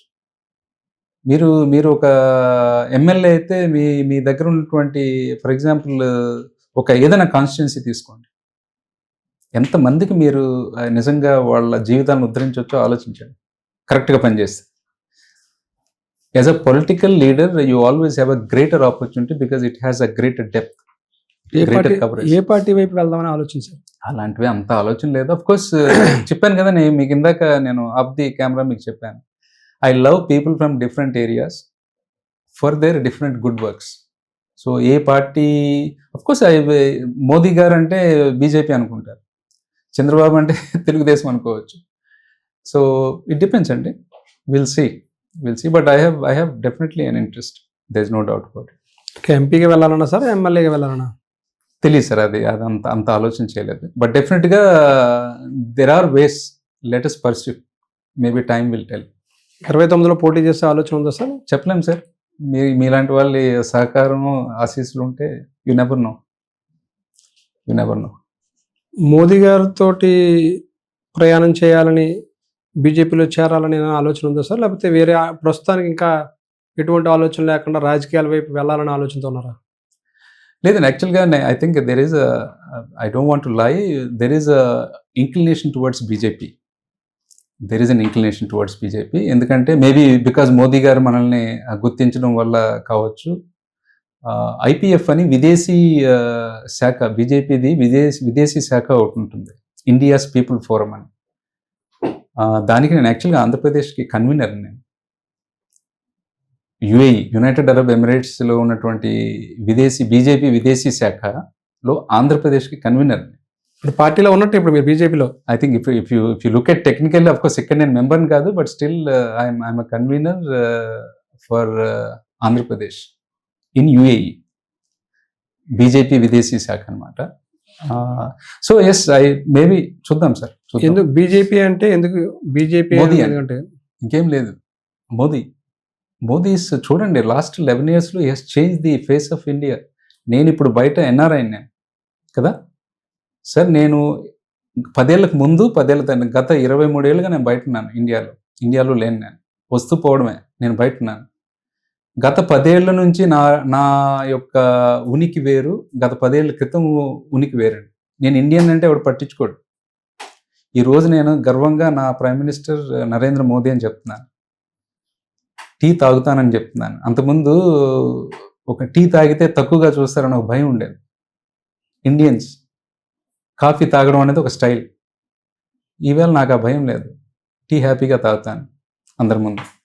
ఎందుకు ఈ చిన్న మాటలు చెప్తున్నానంటే, ఈరోజు ఒక ఇండియన్గా బయట భారతదేశం బయట నేను భారతీయుణ్ణి, నా ప్రైమ్ మినిస్టర్ నరేంద్ర మోదీ గారు అని చెప్పుకోవడానికి చాలా చాలా హ్యాపీగా ఉంది. అవతల వాళ్ళు కూడా మిమ్మల్ని ఎక్నాలెడ్జ్ చేస్తున్నారు. Oh Modi, we wish we have a leader like you అని ఆఫ్రికన్ కంట్రీస్ అంటాయి. ఈవెన్ పాకిస్తాన్, నా ఫ్రెండ్స్ చాలామంది నాతో అంటారు. బికాజ్ యూఏఈలో చాలామంది పాకిస్తానీస్ ఉంటారు, బంగ్లాదేశీస్ ఉంటారు, నేపాలీస్ ఉంటారు, విదేశీ చాలా దేశాలు 200 దేశాల నుంచి ఉంటారు. Most of the people they say we wish we have a prime minister like yours. అది ఎంత పెద్ద మాట అండి. నాకు తెలిసి ఒకప్పుడు వాజ్పేయి గారికి అంత కొంత పేరుంది, ఇందిరాగాంధీ గారికి అంత పేరుంది, అంటే మనకున్న పరిధిలో. చంద్రబాబు నాయుడు గారికి మళ్ళీ ఆ పేరుంది. ఇప్పుడు కూడా బాబు అంటే అందరికీ తెలుసు. No matter wherever you are, Chandrababu పేరు చాలా మంది తెలుసు. ఎందుకంటే because he has demonstrated that he belongs to the always he belongs to the future thought process. And today Narendra Modi's name is world popularity lo Modi is number 1. Last 7 years ago his name is always ranked highest world's popularity. విద్య, డబ్బు, ఈ రెండింటికి మీరు ఇచ్చే నిర్వచనం ఏంటి sir? విద్య దారి చూపిస్తుంది, డబ్బు చాలా అవసరం సార్. మీరు చేయాలనుకున్న ప్రతి పనికి డబ్బు చాలా అవసరం. డబ్బు అంటే కేవలం డబ్బు అని కాదు, దాన్ని మీరు వెల్త్ అనాలి. ఎందుకంటే డబ్బు హ్యాజ్ ఎ ఫుల్ స్టాప్. ఎందుకు ఫుల్ స్టాప్ అంటే, ఇప్పుడు కరెన్సీ ఉంది, కరెన్సీ ట్రాన్సాక్షన్ అయితే కరెన్సీ అయిపోతుంది. అది వెల్త్ అనుకోండి, wealth is always there is only comma, wealth will create more money. So you always have to worry about how to create wealth and not money. Money is part of wealth. అదేవిధంగా failure and success. I think I like failures more. ఎందుకంటే successes failures రెండు వస్తుంటాయి. ఇప్పుడు నా లైఫ్లో మీరు అన్నీ చక్కగా ఫెయిల్యూర్స్ కంటే సక్సెస్ గురించి మాట్లాడారు. Failures maybe I think 4 into 5 ఉంటాయి, 5 times. బట్ ఫెయిల్యూర్స్ గురించి చాలామంది ఎక్కువ మాట్లాడుకోరు. ఫెయిల్యూర్ టీచర్స్ యూ అలాట్ అండి. అంతిమంగా మీ గోల్ అంటే ఏం చెప్తారు sir? I want to explore my life. I want to live to the highest potential. నేనున్నా అంటే మనం మేనిఫెస్ట్ చేయాలి. మేనిఫెస్ట్ ఏం చేయాలి? నేను 100 years ఉండాలి. ఎందుకు 100 years ఉండాలి? ఊరికినేనా? కాదు. 100 years ఉండడం వల్ల next 40 years I have to create a monster like McDonald's. అలాంటిది క్రియేట్ చేస్తే ఎంతమంది బతుకుతారు? మీ పేరు తరతరాలు ఉండిపోతుంది కదా. సో మనం ఉన్నామంటే we have to create legacy అండి. ఎంత గ్రేట్ పొటెన్షియల్ ఉంది. మన బాడీ అంత గొప్ప మెషిన్ ఇంకోటి లేదు. ఈ బాడీని కూడా మీరు దేహమే దేవాలయం అని చెప్పి అన్నారు చూడండి, అది కూడా పాటించాలి. మిమ్మల్ని మీరు జాగ్రత్తగా ప్రొటెక్ట్ చేసుకోవాలి. ఎందుకంటే రేపొద్దున మీరు వెల్త్ క్రియేట్ చేశారా, ఆ వెల్త్ని మీరు అనుభవించడానికి మీ దగ్గర సరైన ఆరోగ్యం ఉండకపోయే అవకాశం ఉంది. వాట్ ఈజ్ ఇమ్మినెంట్, పైనుంచి ఏమొస్తుందో మనకు తెలియదు. మన బాడీలో ఆల్రెడీ కొన్ని ఉంటాయి, అది మనకు సంబంధం లేదు. Because we're not the one who choose our body. కానీ ప్రతిరోజు నైట్ పడుకునేటప్పుడు మీరు ఒక ధైర్యంగా పడుకోవాలి. ఎలా, ఈవేళ నేను బాగా తిన్నాను, మంచి ఫుడ్ తిన్నాను, ఈవేళ నేను కొద్దిగా ఎక్సర్సైజ్ చేశాను, ఈరోజు నా మైండ్ థాట్. ఎందుకంటే హైజీన్ మైండ్లో కూడా ఉండాలి, మన పరిసరాల్లో కాదు, మైండ్లో కూడా హైజీన్ ఉండాలి. బాగా ఆలోచించగలిగాను అని అనుకుంటే ఆ రోజు మీరు చక్కగా నిద్రపోతారు. దీని ఇంగ్లీష్లో కాగ్నిజెన్స్, అది మన ఏమంటారంటే దాన్ని కాగ్నిటివ్ డిజనెన్స్ అంటారు. కాగ్నిటివ్ డిజనెన్స్ అంటే ఏంటంటే, నాకు బాగా ఉండాలని ఉంటుంది కానీ నేను ఎక్సర్సైజ్ చేయను, చక్కగా కనబడాలని ఉంటుంది కానీ సరిగ్గా తినను, అన్ని రాత్రి వచ్చి అనుకుంటాను నేను ఇలా తినలేదు, తినుంటే బాగుండేది. ఇది కాగ్నిటివ్ డిజనెన్స్. అది ఉండకూడదు. అది ఉంటే మీరు సరిగ్గా నిద్ర, that means you're guilty. You have to sleep guilt free.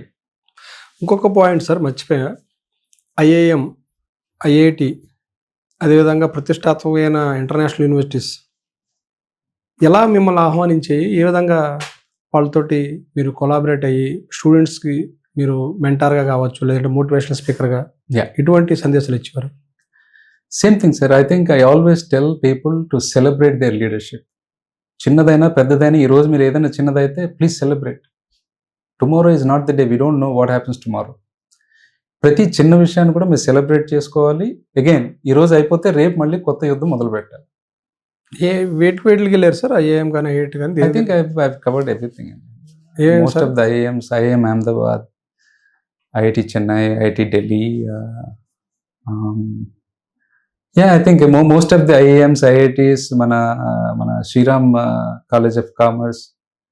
I'm not getting many names, but yes, one of our books in fact is syllabus in PSG Coimbatore. మన అన్నామలై గారి కాలేజ్ అది.